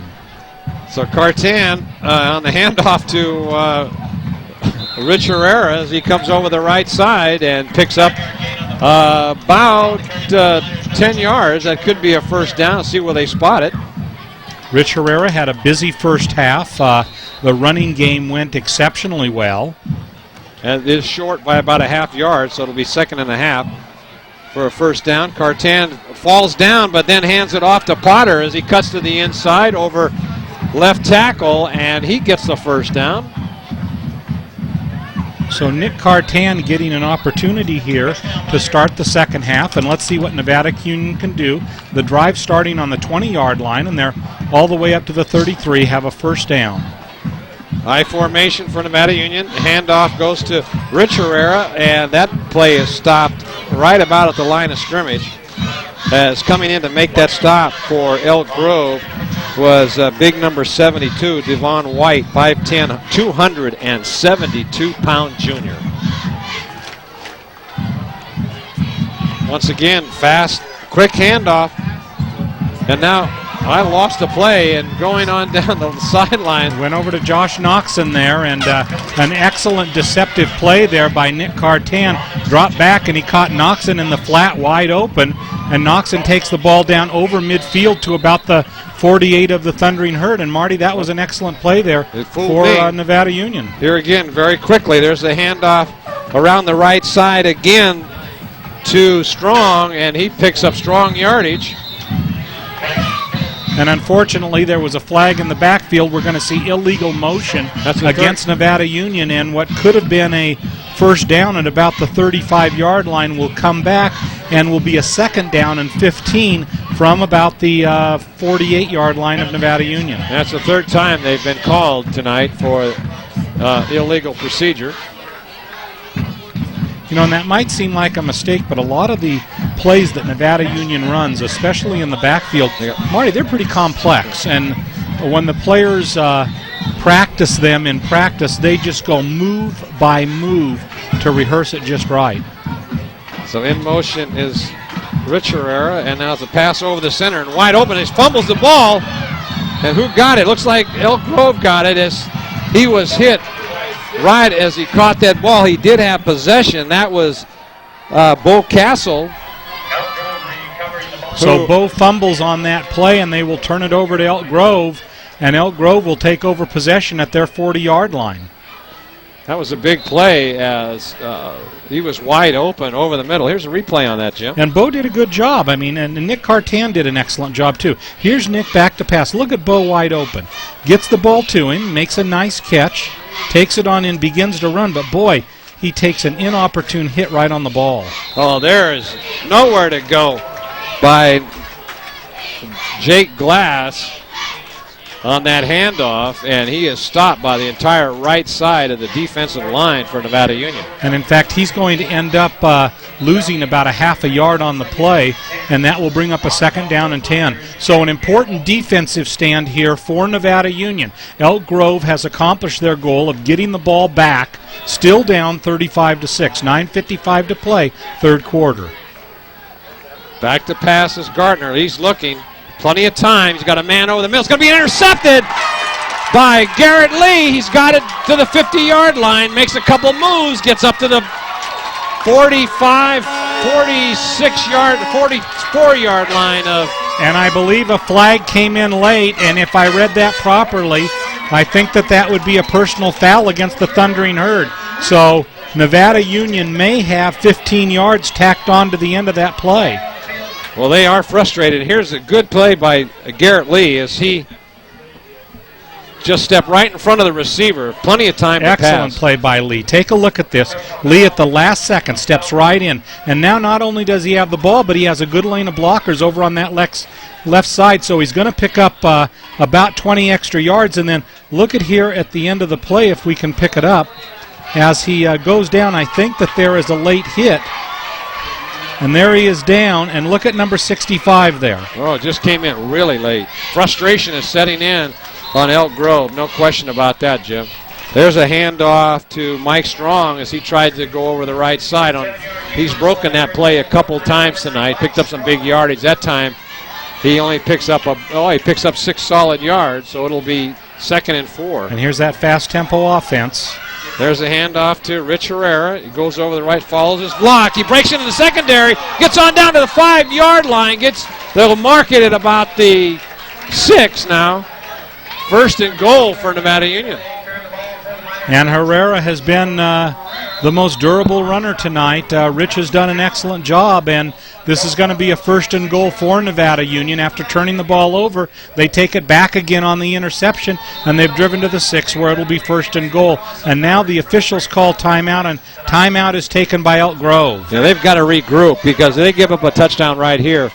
It's turn out the lights, as they used to say on ABC football, because Nevada Union can just take the ball when they get it. The defense is so strong tonight, and then they can just run the clock out when they get the ball because they're moving up and down the field.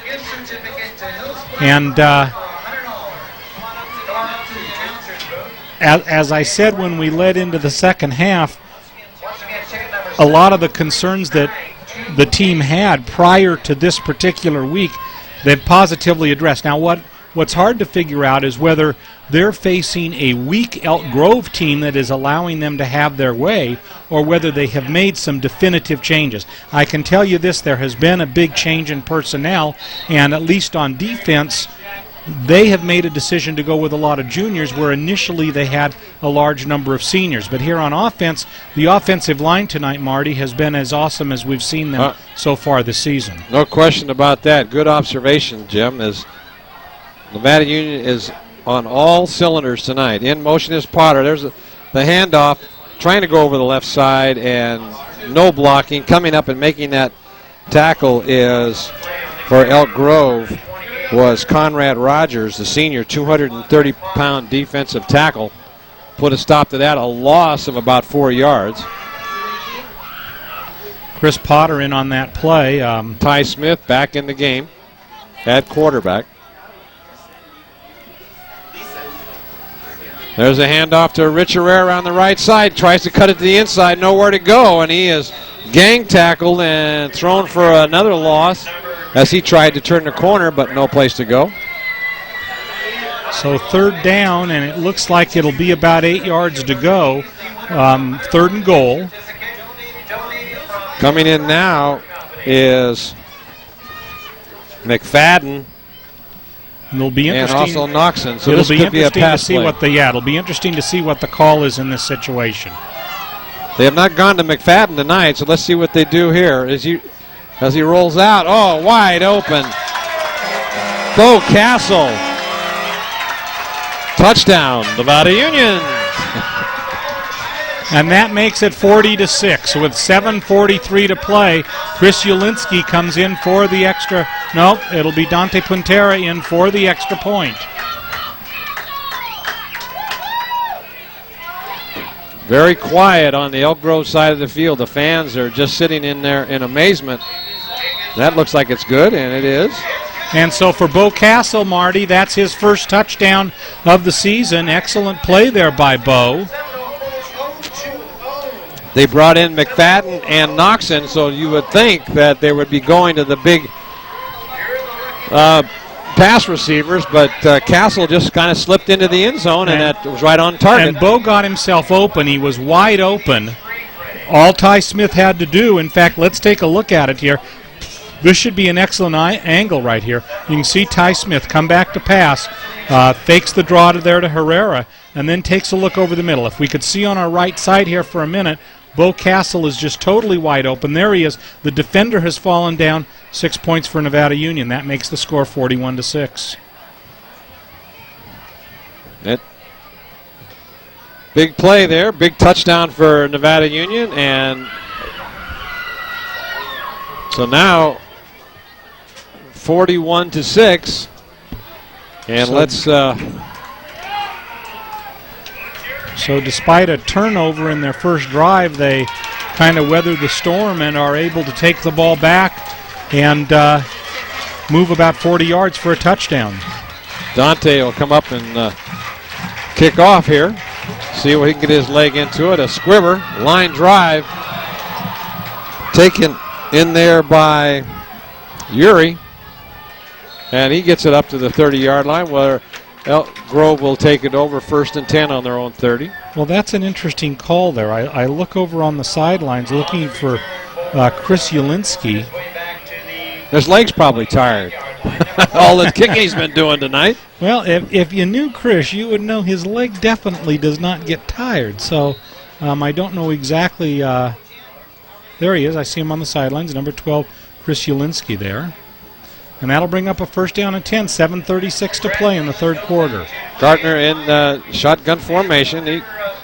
There's a screen pass out into the flat, and that is to Jake Glass. And boy, that is smelled out very quickly by Reese Minor, who's having a great game tonight. Excellent pursuit there in that particular situation.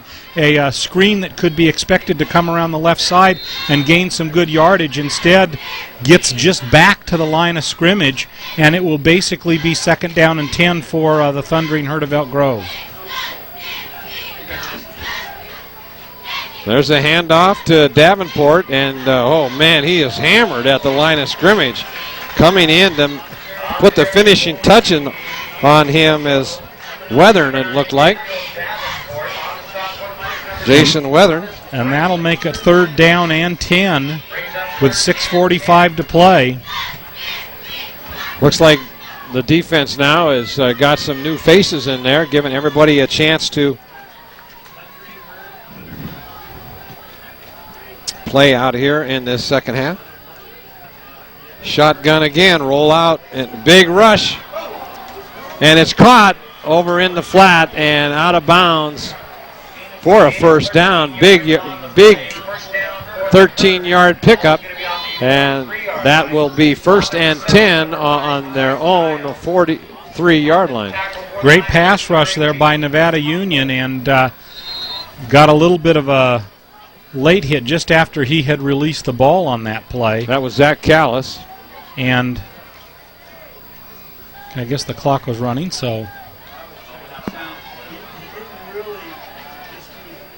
Once again, shotgun formation over the middle, and that's to Allen. Allen sidesteps a couple of guys, picks up about 8 yards. 7-yard gain on the play. Making the stop in there. Looked like Kyle Morton, if I saw his number correctly. And this actually is a good situation for Coach Humphers and the NU coaching staff in that they can get some minutes for some of the other second-string players. There's a handoff to Davenport. He goes over the right side. But no, he's brought down again by Reese Minor, who has been all over the field tonight. They did get a first down, but it was stopped just short over the first down marker. Ball's on the 46-yard line. So Elk Grove continues to move the ball. Big number 78, which we talked about earlier, on the line for the Thundering Herd. That's Matt Copa. They go right over his spot. No gain. Well, about 2 yards. And now another personal foul is going to be called against Elk Grove. Flag came in late as an Elk Grove player grabbed one of the minors and just shoved him down to the turf on that situation. So another, what appears to be at this point, a careless mistake by the Thundering Herd, I believe will drive them back 15 yards. Well, I think it's just frustration is set in here now. 5:10 left to go in the third quarter. You know, and they may even call that one personal foul. They may call that one a dead ball foul because that happened long after the play was over.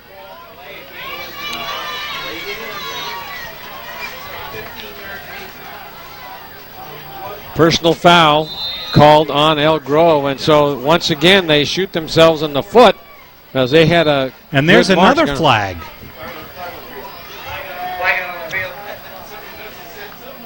So now one of the players must have said something. Yeah, this has got to be maybe another personal foul. Unsportsmanlike conduct, more than likely. So 30 yards in penalties on one play, and you know, yep, this shows a real lack of discipline on the Elk Grove team. I've never seen an Elk Grove team play this uncontrolled. I mean, they haven't been able to move the ball. They haven't been able to do anything on defense. And now just making these stupid mistakes like this. You know, Marty, and this has always been just an excellent series. This has always been a game that you put a red star up on your calendar for, and this year they are just struggling. So Gartner then goes back to pass. He's going to go try to get it all on one play, and going down the field is Childs and into double and triple coverage, and that play wasn't there. They've got to go all the way down to the Nevada Union 35-yard line. So they've got some real problems. They're on their own 25 now, so it's now it's second and forever.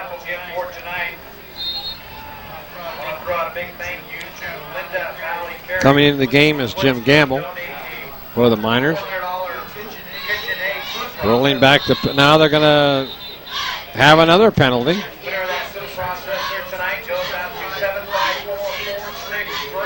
I don't see a flag there, Gil, but timeout Nevada Union. So this is all out of sync here. Nevada Union takes a timeout on a 2nd and 40 with 4:45 to play here in the third quarter. Marty, do you think they want to come over and talk it over? Well, I think what happened was that they didn't have enough the right personnel on the field, or they did not have enough personnel on the field, and I think a timeout was called before they could snap the ball just to be on the safe side. Because this game is tough enough to play 11 against 11, but when you're playing 10 against 11, that's a major discrepancy. And what a breath of fresh air this is this week for the Nevada Union team. And, you know, as you take a look at it, of course there was extreme disappointment in last week's loss. However, with that said, you know, last season at this time, the team had some similar challenges, but they won the games. Right. Last week they have some big challenges, and, you know, if they played Vintage 10 times, they might win 9 times. And that was the one time that they lost to him. In fact, it'll be interesting to see what Vintage did this week. So here we are at 2nd down and 40. Well, I can say one thing, Jim. It's better to lose a game in the second game of the season than it is to lose the the second playoff game. Yes, it is. And if the taste of loss is something that can motivate them, better to take it in a non-league contest and hopefully be able to remember it all season long and allow that emotion and that discipline that they've created over the last week to carry them through in the weeks ahead, because you know, 1 month from now, Marty, as we sit together, we're going to be in Grant, and that probably is going to be a great showdown game in the Metro Conference.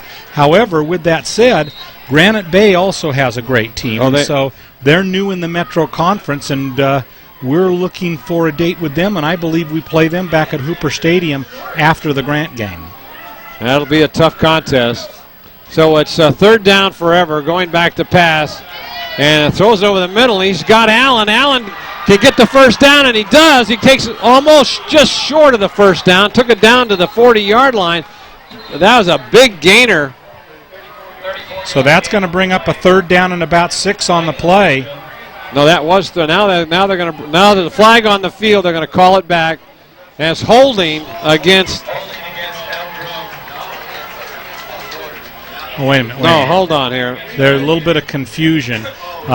One official was signaling holding, but where the flag is thrown, you usually find holding against the offensive squad. But it's coming back, so let's see what they call now. Holding against and roughing the passer against Nevada Union.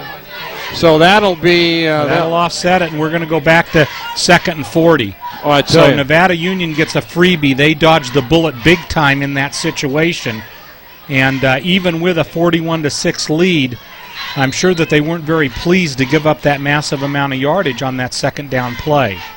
So that comes back. The side flag showing 3rd down, but I believe it's 2nd and 40. No, it is 3rd. Okay. 3rd down. Big pass rush, rolling out, going long, and it throws it out of bounds. So now it'll be 4th down, and they'll have to kick the ball. So Nevada Union did dodge a bullet. So both penalties offset each other, a roughing the passer and a hold. And 30 yards in penalties on that particular drive off of one play. And plus, that if there was not a holding call, they could have tacked on 15 yards for the roughing the passer. So now let's big rush, almost getting that ball. It was Scott Baldwin, and a fair catch is signaled for by James Brindley. So and that was a good play by Brindley in that situation, because they weren't going to have time to run a reverse or take the ball upfield. They had some defenders coming down on them. A little bit of a shorter kick than what we've normally seen. Well, there was a big pass rush in there by Scott Baldwin, who forced the punter to get that ball off a little bit early. Marty, we got another penalty flag. This one will be against Nevada Union, and it'll be 10 yards. Yes, the illegal block in the back. It's tough. It's tough to block an illegal block when a fair catch is called, because there's no reason to block anybody. So that takes it back now to the 25-yard line of Nevada Union. And there's a handoff over the left side to, that was Ryan Herrera, as he goes for about 20 yards on the carry. Gets it all the way on out to the 48-yard line. Ryan Herrera, big hole opened up over there on the left side. And the officials trying to keep the clock running. They've already set the clock and have it moving. Just about 4 minutes to play in the third quarter. NU leading 41-6. There's the inside handoff to Potter, and he goes over the left side. Once again, they continue to go over the left side of the Nevada Union line. And they're opening up big holes. And this almost looks like, at this point, a demoralized Elk Grove team. Yeah, R.C. Cameron is doing a great job on his blocking assignments. There's a handoff to Ryan, and he's down all the way on down. Still driving. Touchdown saving tackle by Ridge Phillips. And that takes that ball all the way on down to about the 15-yard line. But let's see, there's an illegal procedure against Nevada Union. It'll come back. So big yardage by Ryan Herrera. You know, Rich Herrera on that run. There's going to be an awful lot of things that Elk Grove is going to have to work on. But for Nevada Union, one of the things, they've had more turnovers in this game than they did in their previous game. And in addition to that, there have been some untimely penalties that, if it happened in a game where the margin was closer, would be more determining factors. You're absolutely correct. All right, Cartan passing out into the right side of DeBasso, and he runs all the way down to the 20-yard line. The clock continues to run, but now that's enough for a first down. That'll stop the clock. It'll be 1st and 10 on about the 21-yard line of the Thundering Herd for Nevada Union. You know, and I take my hat off to Nathan Basso. He's had a good game tonight. Had that long gainer in the, I believe it was the first quarter, and there another nice play there by Basso. He's been excellent on the receiving end of the ball tonight. Yeah, Reese Minor on defense and Basso on offense have made a big difference, and now it looks like there's another penalty. Surprisingly enough, I believe we have another personal foul against Elk Grove, and I've got to think that's about their 5th personal foul this evening. And they're losing their composure big time out here tonight, as the players are just, Nevada Union is putting on a clinic here tonight, and they're embarrassing this fine Elk Grove team because they've never seen this before. You know, Elk Grove is in an interesting situation in that they're in a town that's really growing a lot of new high schools, and that has kind of diluted the talent for Elk Grove. Quick hitter over the left side, and that is Rich Herrera, and he just bulldogs his way into the end zone. Touchdown, Nevada Union.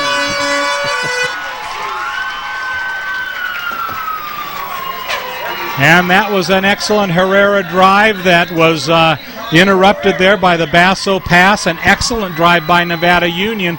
They creep a little bit closer to the half-century mark, ahead 47-6 with still 3 minutes 4 seconds to play in the third quarter.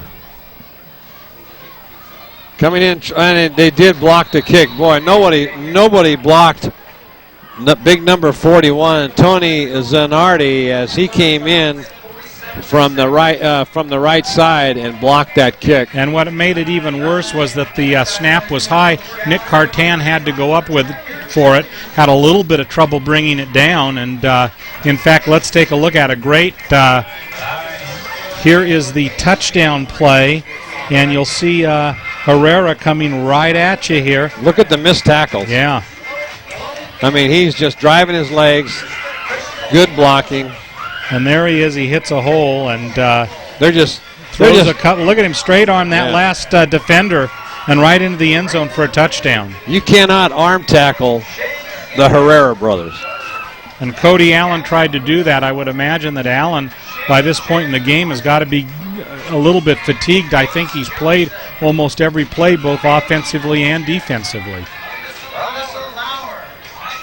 So coming in to kick now is Chris Jelinski. His leg must have healed up a little bit. Marty, he's going to kick this one just for you. All right, good. There it is. That's going to be a short kick. It'll be run back. Taking the ball on the 10-yard line, looking for a spot. And he breaks it through. Could go. He will go all the way. No one's going to catch him now. He's going to take it down the right side all the way in for the touchdown. That is. No, he will not. A personal foul has just been called against Elk Grove. And I saw that on the play. One of the Elk Grove players just struck an NU player right in the jaw. And I believe there's going to be a personal foul that's going to call this back. Boy, I tell you, they are just. The coach has got to be really upset tonight. There's no reason for that. And they're going to have to call it back because that happened way before. Oh, they're going to call it a touchdown. Actually, the personal foul happened when the runner was on about the 40-yard line of Nevada Union. And they're going to allow that to go for a touchdown. But, wow, if you could see that on the replay. So Coach Humphers want to know what's going on as he's out on the field. If that was, let's see what they call. Close game, he really would have had a reason to complain, but maybe, and he's out asking the official about it now. Referee's going to come over and talk to him. So they're going to move. They're going to penalize the herd about 15 yards on the extra point. Boy, they are just losing it all the way. I mean, there was no reason for that. No. So now they're going to try to go 20 yards, 18 yards, going back to pass, rolls out, looking, no place to go. Now he's got a chance to run it. He's beyond the line of scrimmage. He throws it all the way back across, and good defensive play. And that incomplete, intercepted on the extra point, and that was once again James Brenly doing a fine job on defense. And they had a good chance for that two-point conversion. Brenly made an excellent defensive play there to knock the ball away. Here's the replay. Here's the replay on the conversion attempt here. And let's take a look. The ball was on. It's got on the 18-yard line. Is where it was placed. So let's take a look. Comes on back. No, it does a great job there of. Still at the 20. Yeah. Still at the 20. Now he's at the 19. So he throws it all the way across his body. But nice recovery by Brenly. You know, and Marty, it's tough to throw across the grain, clear over to the other side of the field, like he did there. Even in the NFL, that is one of the most difficult plays in the game. And so on that particular play, Brenly had time to adjust no matter how open the receiver was. And NU should get the ball here, and it'll be interesting to see how much of the clock they can run off on this sequence. 2:49 left in the third quarter. Back to receive is Potter, and also can't see who that is in the.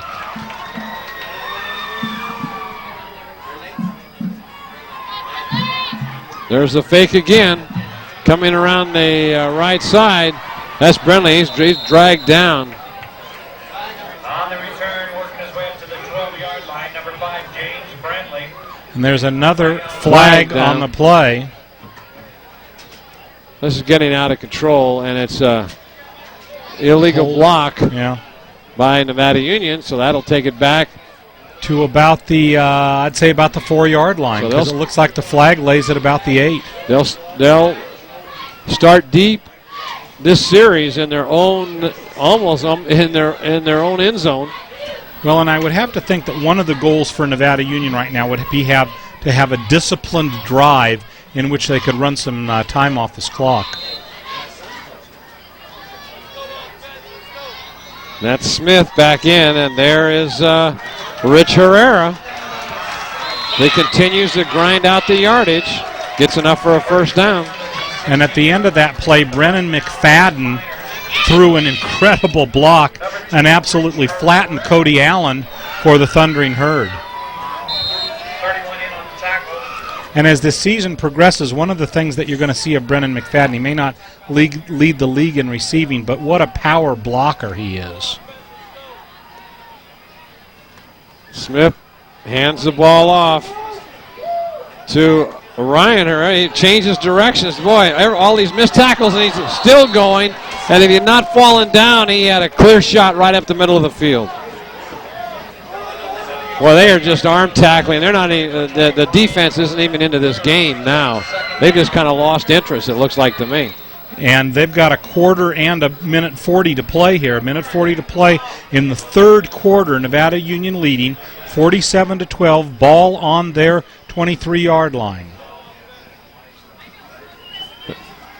Smith with the ball going deep on a pass. He's got his man wide open, and that is Basso, but unable to hit the ball. It was overthrown by about 5 yards. That stops the clock. Another great pattern by Basso there. Had the ball been there for him, he had beaten the two defenders and was out in the open.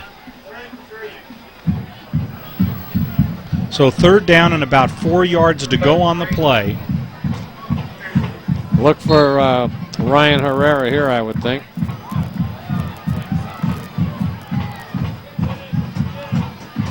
No, that's to Rich as he goes over the left side, cuts it inside. He'll get the first down. Continues to drive the ball. Clock stopped. New set of downs. Nevada Union continues to put on a clinic. Officials keeping the clock moving. A minute 15 to go in the third quarter.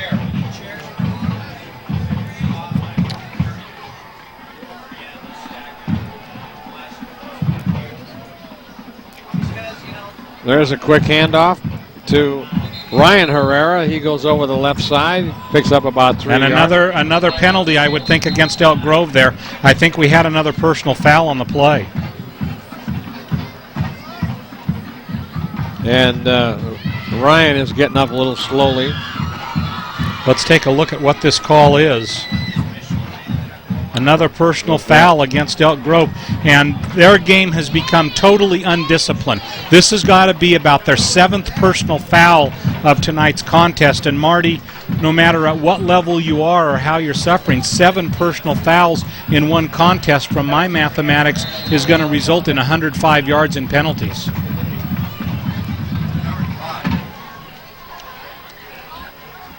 Going back and they had him wide open, right over the middle. That was an excellent deceptive play. It looked like for sure it would be a screen, and then at the last second he dumps it right over the middle to Basso. And had he been able to catch that ball, that would have been a very interesting play. So Nathan Basso getting a lot of balls coming his way tonight. Haven't seen that play this season. There's the inside handoff to Potter as he can only take it for about a half a yard.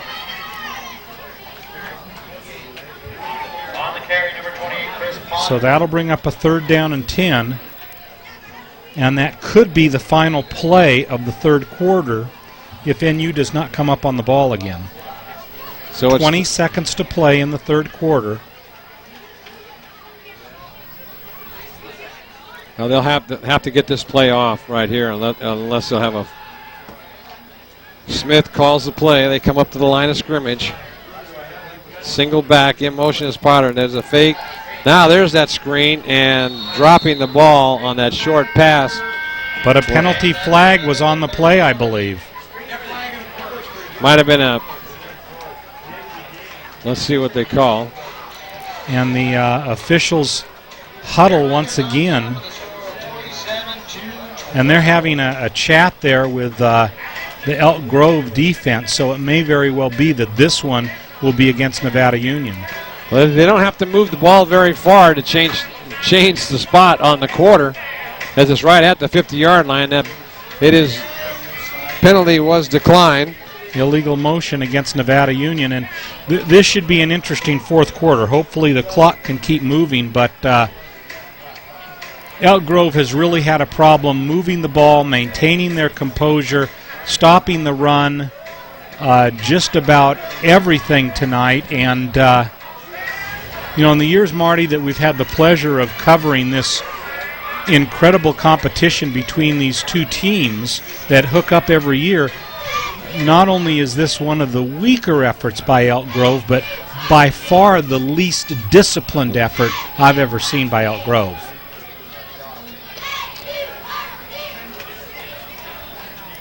Right. So we've got a score of 47-12 going into the final 12 minutes of this contest.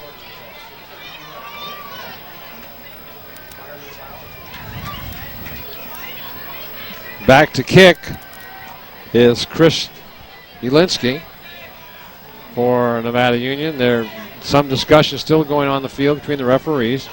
Back to receive is the speedster for Elk Grove. That's Dwight Childs.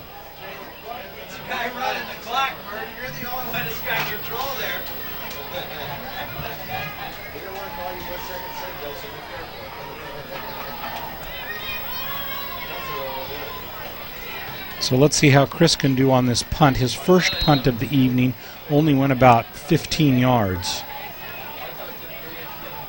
Good snap. There's a beautiful spiral right there. It goes all the way on back to the 5-yard line. Childs got it. He's going to get killed back there. And he's tackled into the end zone for a safety. Let's see if they give him his forward motion. Might be at the 1-yard line. Yeah, they're going to spot it right about the half-yard line. My goodness, what a play by the Boy, I'd like special to see that teams. one. I mean, we don't have a great angle on that, but it sure looked to me like he was tackled in the end zone. But let's take a look at that replay. He started to cut to his left. And I guess the first hit there, he is just out of the end zone. That ball looked like he was tackled in the end zone, but referees are right on top of it. That ball's got to be at about the 1. It's just barely on the 1. So they've got to start deep in their own end zone. And they're going to take a timeout. So for the Thundering Herd of Elk Grove, with 11:47 to play, a 1st and 10 at the 1-yard line. I believe that is their second timeout and that they only have one timeout left in this contest.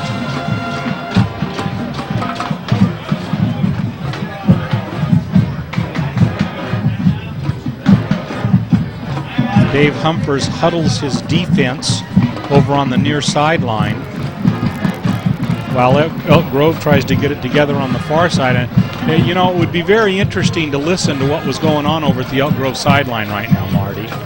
I would have to think that not only is that a very upset team, but they're also a little bit discouraged at this particular point in time. And I think that discouragement is coming out in their play and the large number of personal fouls they've incurred tonight. I think that this discussion, the discussion in the sidelines is they're signaling to the bus driver to start the motors. Yeah. Wow, they've got a long way to go now. They're 99 yards from Pater. And there's the handoff that gets about 2 yards. And carrying the ball. You know, you think about it for a minute, Marty. Last season, you and I had the privilege of working together in the game at Elk Grove. That's a long drive home. Well, it certainly is. And by bus, it's even longer. So, you know, they probably won't be home until about 12:30 or so. It'll probably be later than that. It's at least an hour and 30-minute drive from here. New quarterback. And that pass is overthrown.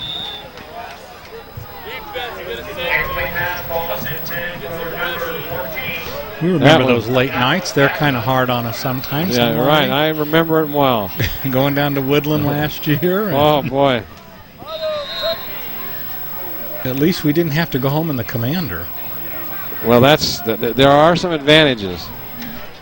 In at quarterback for Elk Grove is Garion Johnson. He is a senior, 6 foot, 270 pound. He's listed on the roster as a wide receiver and defensive back, but he's in at quarterback right now in shotgun formation. He's rolling out in the end zone, and he throws it short to Allen. So now they'll have to kick. Nevada Union will get great field position once again. And we'll see what the punt block team brings forth in this situation. As Marty mentioned earlier, last week for Elk Grove, 1 punt blocked for a touchdown, 1 punt blocked for a safety. There's a big, nice kick. Coming up for it is, no, he's going to let it go. Smart play. They'll get the ball on the 39-yard line of Elk Grove, and they'll be starting 1st and 10. Once again, Nevada Union in great field position. The clock was continuing to run there. We have 10:46 to play. Well, I think it's a mercy clock at this point in time because this game is really out of control at 47-12.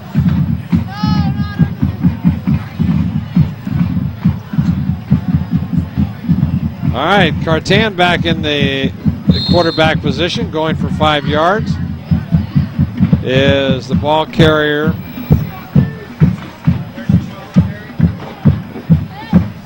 Jason Weathers in the backfield, carrying the ball. Coming in now. Noxon is out, and number 41 coming into the game, Dan Ferguson.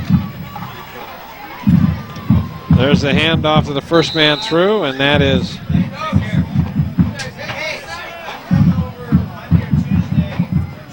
Weathern again. 2 times in a row he's carried. And that'll bring up a 3rd down for Nevada Union.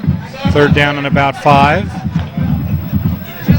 I think that coming in the game is Doug Potter right now. Coming out is Chris Potter. Oh, there's the illegal motion. That play will be called back. It's short of the 1st down. And they'll probably, well, you'd think that they would decline that, but that would bring up a 4th down and short. No, they could bring in a field goal attempt. Yeah, that would be a Chris Zielinski 50-yarder, hit from 47 yards last week. Attempted a school record 58-yarder last week. So they're talking to them about it now, and let's see. False start against Nevada Union. That's declined, so that'll bring up 4th down. And let's take a look and see what Coach Humford sends in this situation, and he will not. Yes, he will try the extra. He will try the field goal. Here comes Chris Zielinski. This should be a 50-yard attempt. Ball will be spotted on the 40-yard line. Right on the 40. That'll be, you're right, 50 yards. You definitely passed your math class. I wouldn't go that far. There's a good snap. Oh, he got his leg through that one. Is it long enough? And it is long enough, but it was off to the left.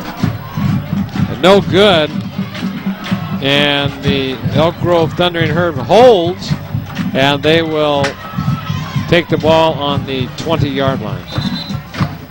So a good attempt there by Chris Zielinski. If he had that, Marty, if he had had that straight, he probably could have kicked that one from 55. Yeah, because that went quite a ways. It looked like beyond the end line. Had plenty of distance.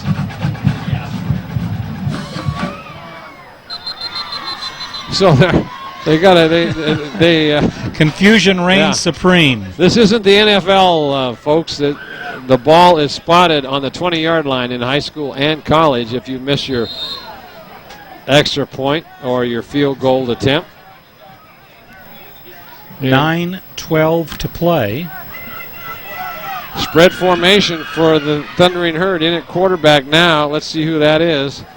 Oh, that is Gardner again, and now he hands it off over the left side, and coming up to make the tackle, Scott Baldwin, but not after a big gain of about 20 yards, as Jake Glass. He's the biggest runner on the field for Elk Grove, and he has picked up the most yardage of any of the running backs tonight.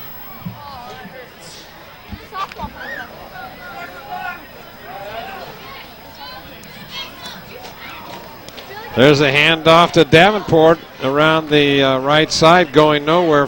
Gang tackled by Nevada Union. And Nevada Union's taken the ball. Excellent opportunity there by Nevada Union. And here's 2 plays ago. Look at how they try to strip the ball away. And in that particular case, they were very successful in doing so.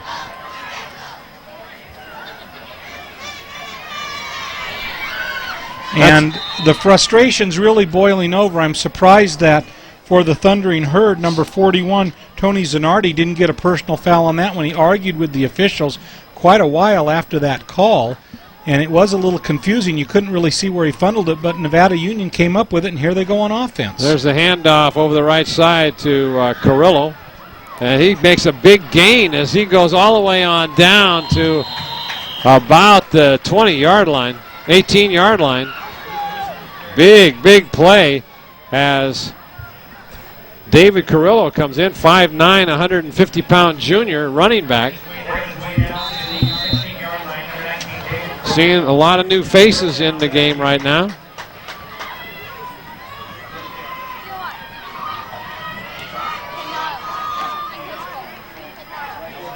Cartan in at the quarterback slot. Hands off. Oh, illegal procedure called again as Doug Potter got the handoff. And so Nevada Union will go back 5 yards, and this will be a 1st and 15 from about the 22-yard line. And so 1st and 15, clock should be running, 8:10 to play. There's the handoff to Potter over the left side. Continues to follow his blocker and gets down to about the 5-yard line. Timeout. And that should be a first down. It is. They'll set the... So nice play there by Potter. Did an excellent job. Nevada Union is opening up gaping holes.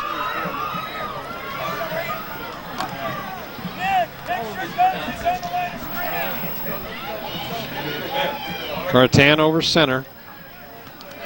There's the handoff over the right side, cutting into the inside. Touchdown, Nevada Union. David Carrillo on that inside handoff. It looks like it's supposed to start wide to the outside. He saw an opening, cut to the inside, and takes it in for 6 more points for Nevada Union. So Carrillo on that play gets his opportunity, makes the most of it. And Carrillo had 2 excellent carries in that particular drive. Both of them for, first one for long yardage, this one for the touchdown. There's the extra point going up, going deep into the parking lot, and that's another point. 54-12 with 7:31 left. What can you say about this game? Well, I think the only thing you can say about it is for Elk Grove, maybe for both teams, it can't end soon enough. Exactly right. Here's a replay on that touchdown. Nice play by Carrillo here. Gives him the handoff, and look at how he readjusts, finds his hole there, sees an opening, knows that he needs just one block, goes right by that one tackler, again tackling high on him, and he sweeps right into the end zone. Standing up. In the latter parts of this contest, Elk Grove has had more challenges in doing their tackling. Instead of tackling low and taking the player out, they've been tackling high. Arm tackling, even at this level, is not going to get it done with the running discipline of Nevada Union. So kicking off for Nevada Union in this particular case is going to be Dante Punteri. So Punteri getting his second chance of kicking off. Squibber down the middle is going to be fielded in there short. Might go out of bounds, and he just falls on it.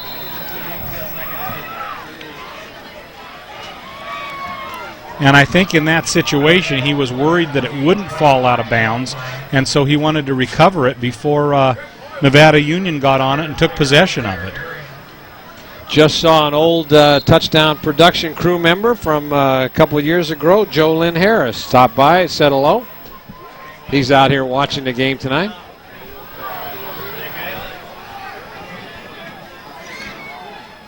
There's a rollout, a new running. Oh my goodness, he's hit hard, and that's a new running back in there, Mike Sims. And he is trying to get extra yardage, but now there's a penalty flag comes in. Well, I I don't see how they could penalize Nevada Union there when the player was still driving forward. So let's see what this particular call might be.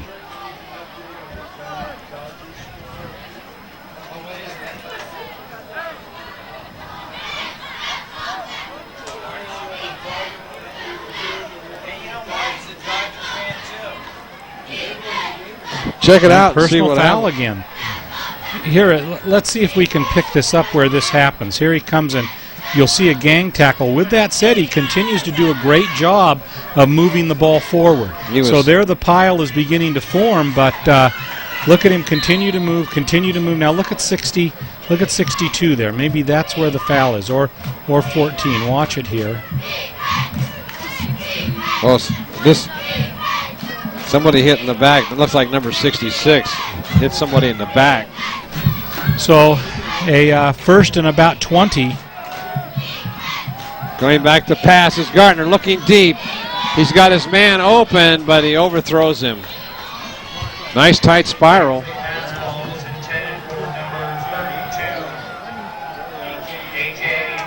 Boncourt was the intended receiver.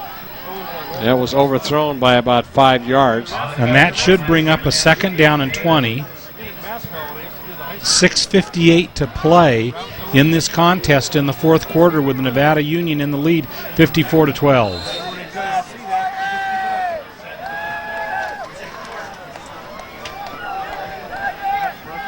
Allen flank is out to the right side. Runs his pattern over the middle. He's got it. He's caught it. And he breaks away. Straight arms. Continues to fight his way for additional yardage. He's going to come up. He might get the first down. And I think he did. All extra effort by Allen. Cody Allen, 6'1", 190-pound senior. Good ball player. Playing both ways tonight. Penalty flag on the play, and the play will come back. Boy, I tell you, this has been something else. I don't know how many penalties. You know, let me just say this at the risk of sounding prejudiced. Elk Grove has got to work on their game. They have played very undisciplined from the end of the first quarter on. They've had about 8 personal fouls, and almost every drive has been hurt by larger penalties. Well, deep now. It's second down and forever. I don't know. It's hard to tell. There's a handoff, and there's fumble, and Nevada Union's got it back. They'll have it unless they give him his forward progress. Let's see what they do. This might be a mercy ruling right here. I think it looked like on the replay that they had fumbled it. And now let's see what they do. They're trying to. Nevada Union is trying to convince. Let's take a look out on the replay here. It's going to come right at you here. Yeah, he wasn't And here down. comes the ball carrier. Let's take a look. Let's see. Knee never does touch the ground. No, that was a fumble. That because his knee never did touch the ground. It touched a down player, but I think that was just a mercy call right there for. There's a safety now coming in and making the sack. Let's see who that was.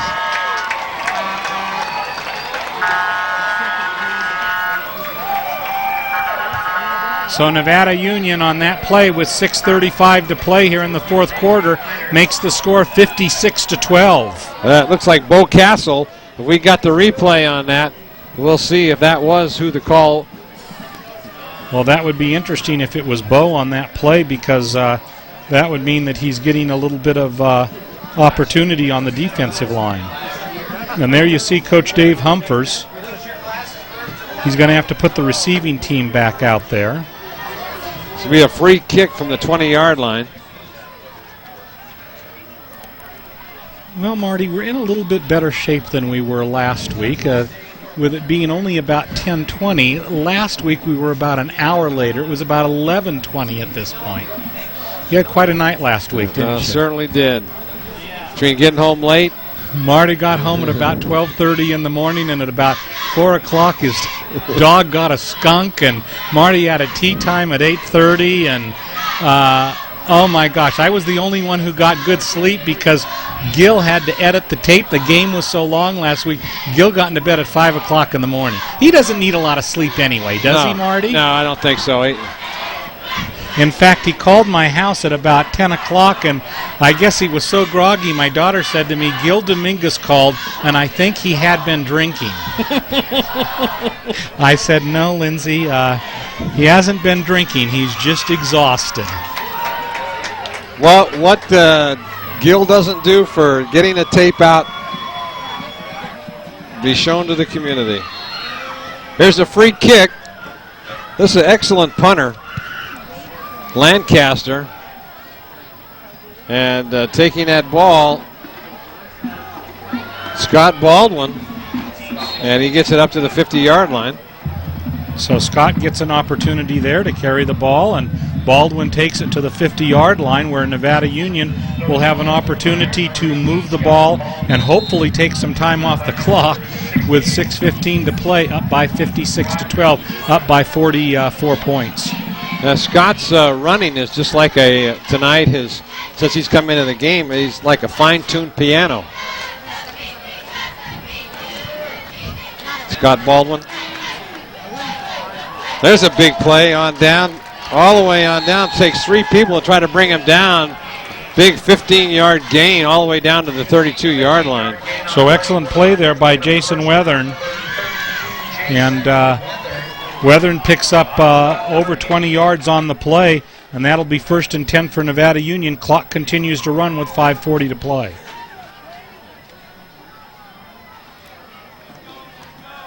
There's the handoff right up the middle over the left side. Weathern again. He's shown me quite a bit tonight for the time that he's been in there. And Nevada Union being able to spread the wealth gives some other people some opportunities in real game situations here. Potter gets pulled down from behind. Doug Potter on the carry. Now another flag out on the field.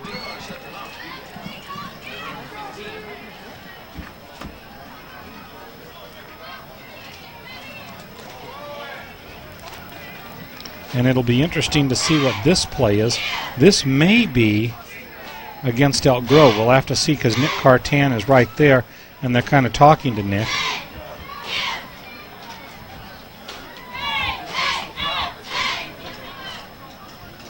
It is. Like I said, Nick was there. Personal foul. Talking to him. There's the personal foul. That's moving about ahead 15 yards. 8 or 9 of those on there.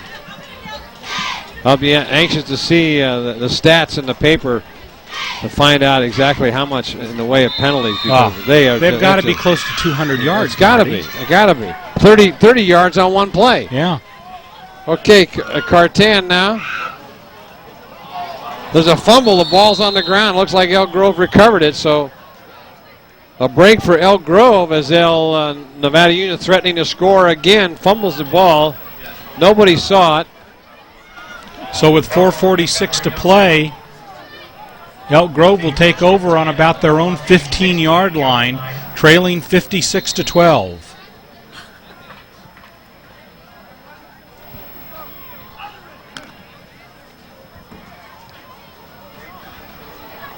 $16-yard line.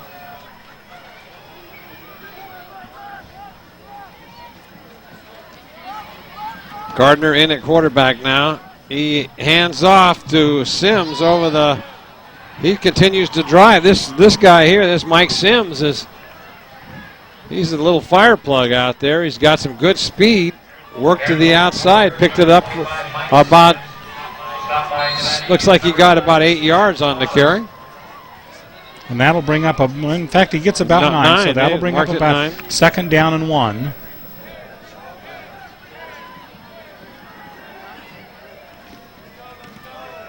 There he is again over the left side, or the right side.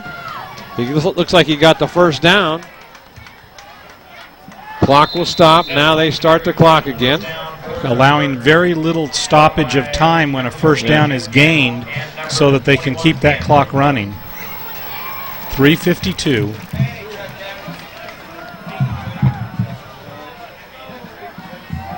Gardner now hands off again to Sims. He goes over the left side, turns the corner, gets about another 9 yards on the carry. So he's starting to rack up a few yards here in this fourth and final period with only 3:32 left to go on the clock. A lot of the fans have gone home tonight.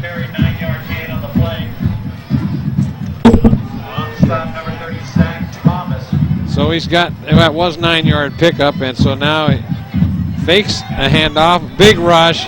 He throws it out, and it's caught by Nugent, and he'll get a first down at the 50-yard line. Boy, was that close to being a sack. And I believe there was a fumble at the end of the play, but they retained possession. Elk Grove retains possession on that fumble. Clock is stopped again. They moved the chains, 3:10 left. Now they start it up again.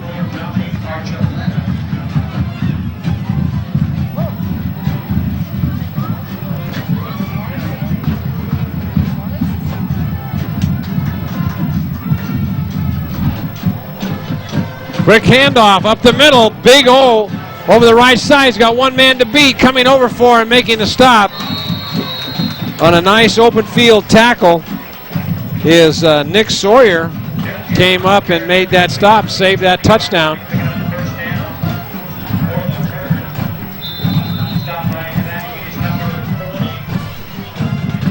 So we've got 2:40 to play here. Clock is running with, they're now down at the 23-yard line, 1st and 10. There's a handoff to Sims again. He cuts it to the inside, and he picks up some more big yardage because he's trying to show the coaches that maybe they ought to be starting him at fullback. And the best part about that is the clock continues to run. 2:10 to play.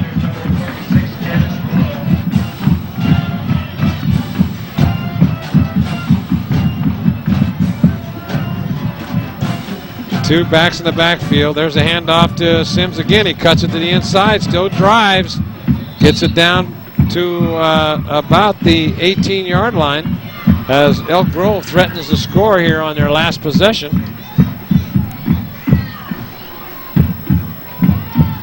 Number 25, Mike Sands on the carry for the herd, stopped by number 82, Josh Henry. So a 3rd and 1 in this situation with 1.5 minutes to go. Quick handoff to Nugent. He goes up the middle, gets the first down. They'll move the chains one more time. In fact, that'll be a 1st and goal for the Thundering Herd at about the, well, let's see, yeah, about the 6-yard line. So 1st and goal with 1.10 minutes to play. And off to Sims. He cuts it to the inside. Nothing there this time as Nevada Union comes up, makes a stop. First stopped in there by Archuleta. And in fact, he may have even lost a couple of yards in that situation. It'll now be 1st and goal from about the 9.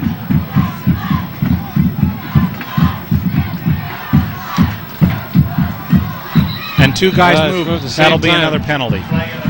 Boy, they just can't get it together there.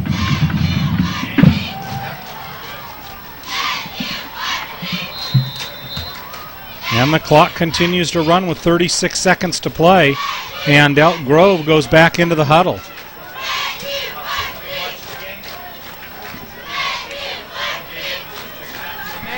This could be the last play. If it's a pass play, it's going to be. It might get one more. And that pass is complete. Incomplete. No, incomplete. It looked like he had it there for a minute. 18 seconds, and that will bring up a 3rd down and goal from about the 15-yard line. In fact, ball right at the 15, 18 seconds to play. They'll have to put this ball in the end zone. So they're going to have 2 chances to score here unless they get trapped outside the end zone.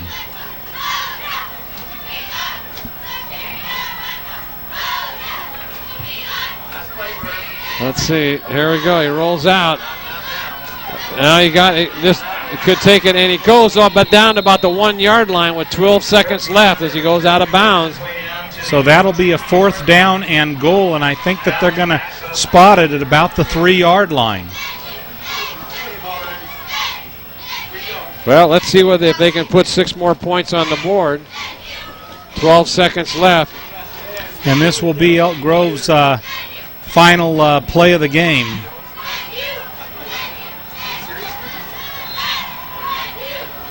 Gardner over center. There's it. Hands it to Sims. He's going to go over the left side. He's going to take it in. No, he got short. Great gang tackling by Nevada Union. They met him head on at about the 1 yard line and drove him backwards, and that will end the game.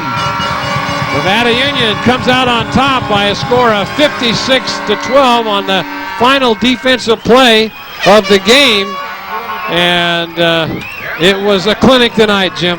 Well, you know, Nevada Union came out with a real passion to do a good job in this particular contest, and fairly early on they dismantled Elk Grove, and Elk Grove could just never could never regain any type of ball control. NU scored on their first drive and then got a couple of turnovers, and before you knew it, it was 21-0. And once again, a good defensive performance tonight by Nevada Union as they came out here tonight to prove something, and they did. Well, and this is momentum that they need to carry over for next week. This is good. This is good that they could win 56-12. They played good defensively. Special teams, again, were very strong. The offensive line played very well. The run game recovered incredibly well. The defense on the run was very good. Elk Grove could not manage much as far as their passing game is concerned, but this is only one game, and so next week against McClatchy, right back here at Nevada Union, this minor team has to again recreate what they had happen this week and carry the momentum over into the weeks ahead, not forgetting what happened in week 2. Well, both teams go to the center of the field. Hargrove is limping out there as he wants to go through the line. So, a great victory tonight for Nevada Union, 56-12, and we'd like to tell you that Nevada Union minor football has been underwritten tonight by Liberty Motors. Gary Alkenbrack hopes you've enjoyed tonight's exclusive NU telecast. Hanson Brothers Construction and HB Rentals. The Hanson family congratulates all the NU players and coaches. Mike Bratton, State Farm Insurance. Robin and Mike Bratton are proud of the traditions of NU football. Placer Title Company. Larry Ingersoll is proud to underwrite televised high school sports in the foothills. Top This Truck and Auto Accessories. Chuck Cavros and his staff are huge NU football supporters. Paulette's Country Kitchen. John and Paulette Rickard love their NU minor football. Arch's Automotive Service and Smog Check. Brendan Brooks and Kevin Malty salute the character of high school sports. Grass Valley Glass linebacker coach Curtis Sowen is proud to be part of the NU sports family. Landcraft Landscape Service and Homecraft Building and Design. Tony Barrows is this year's NU Football Booster Club president.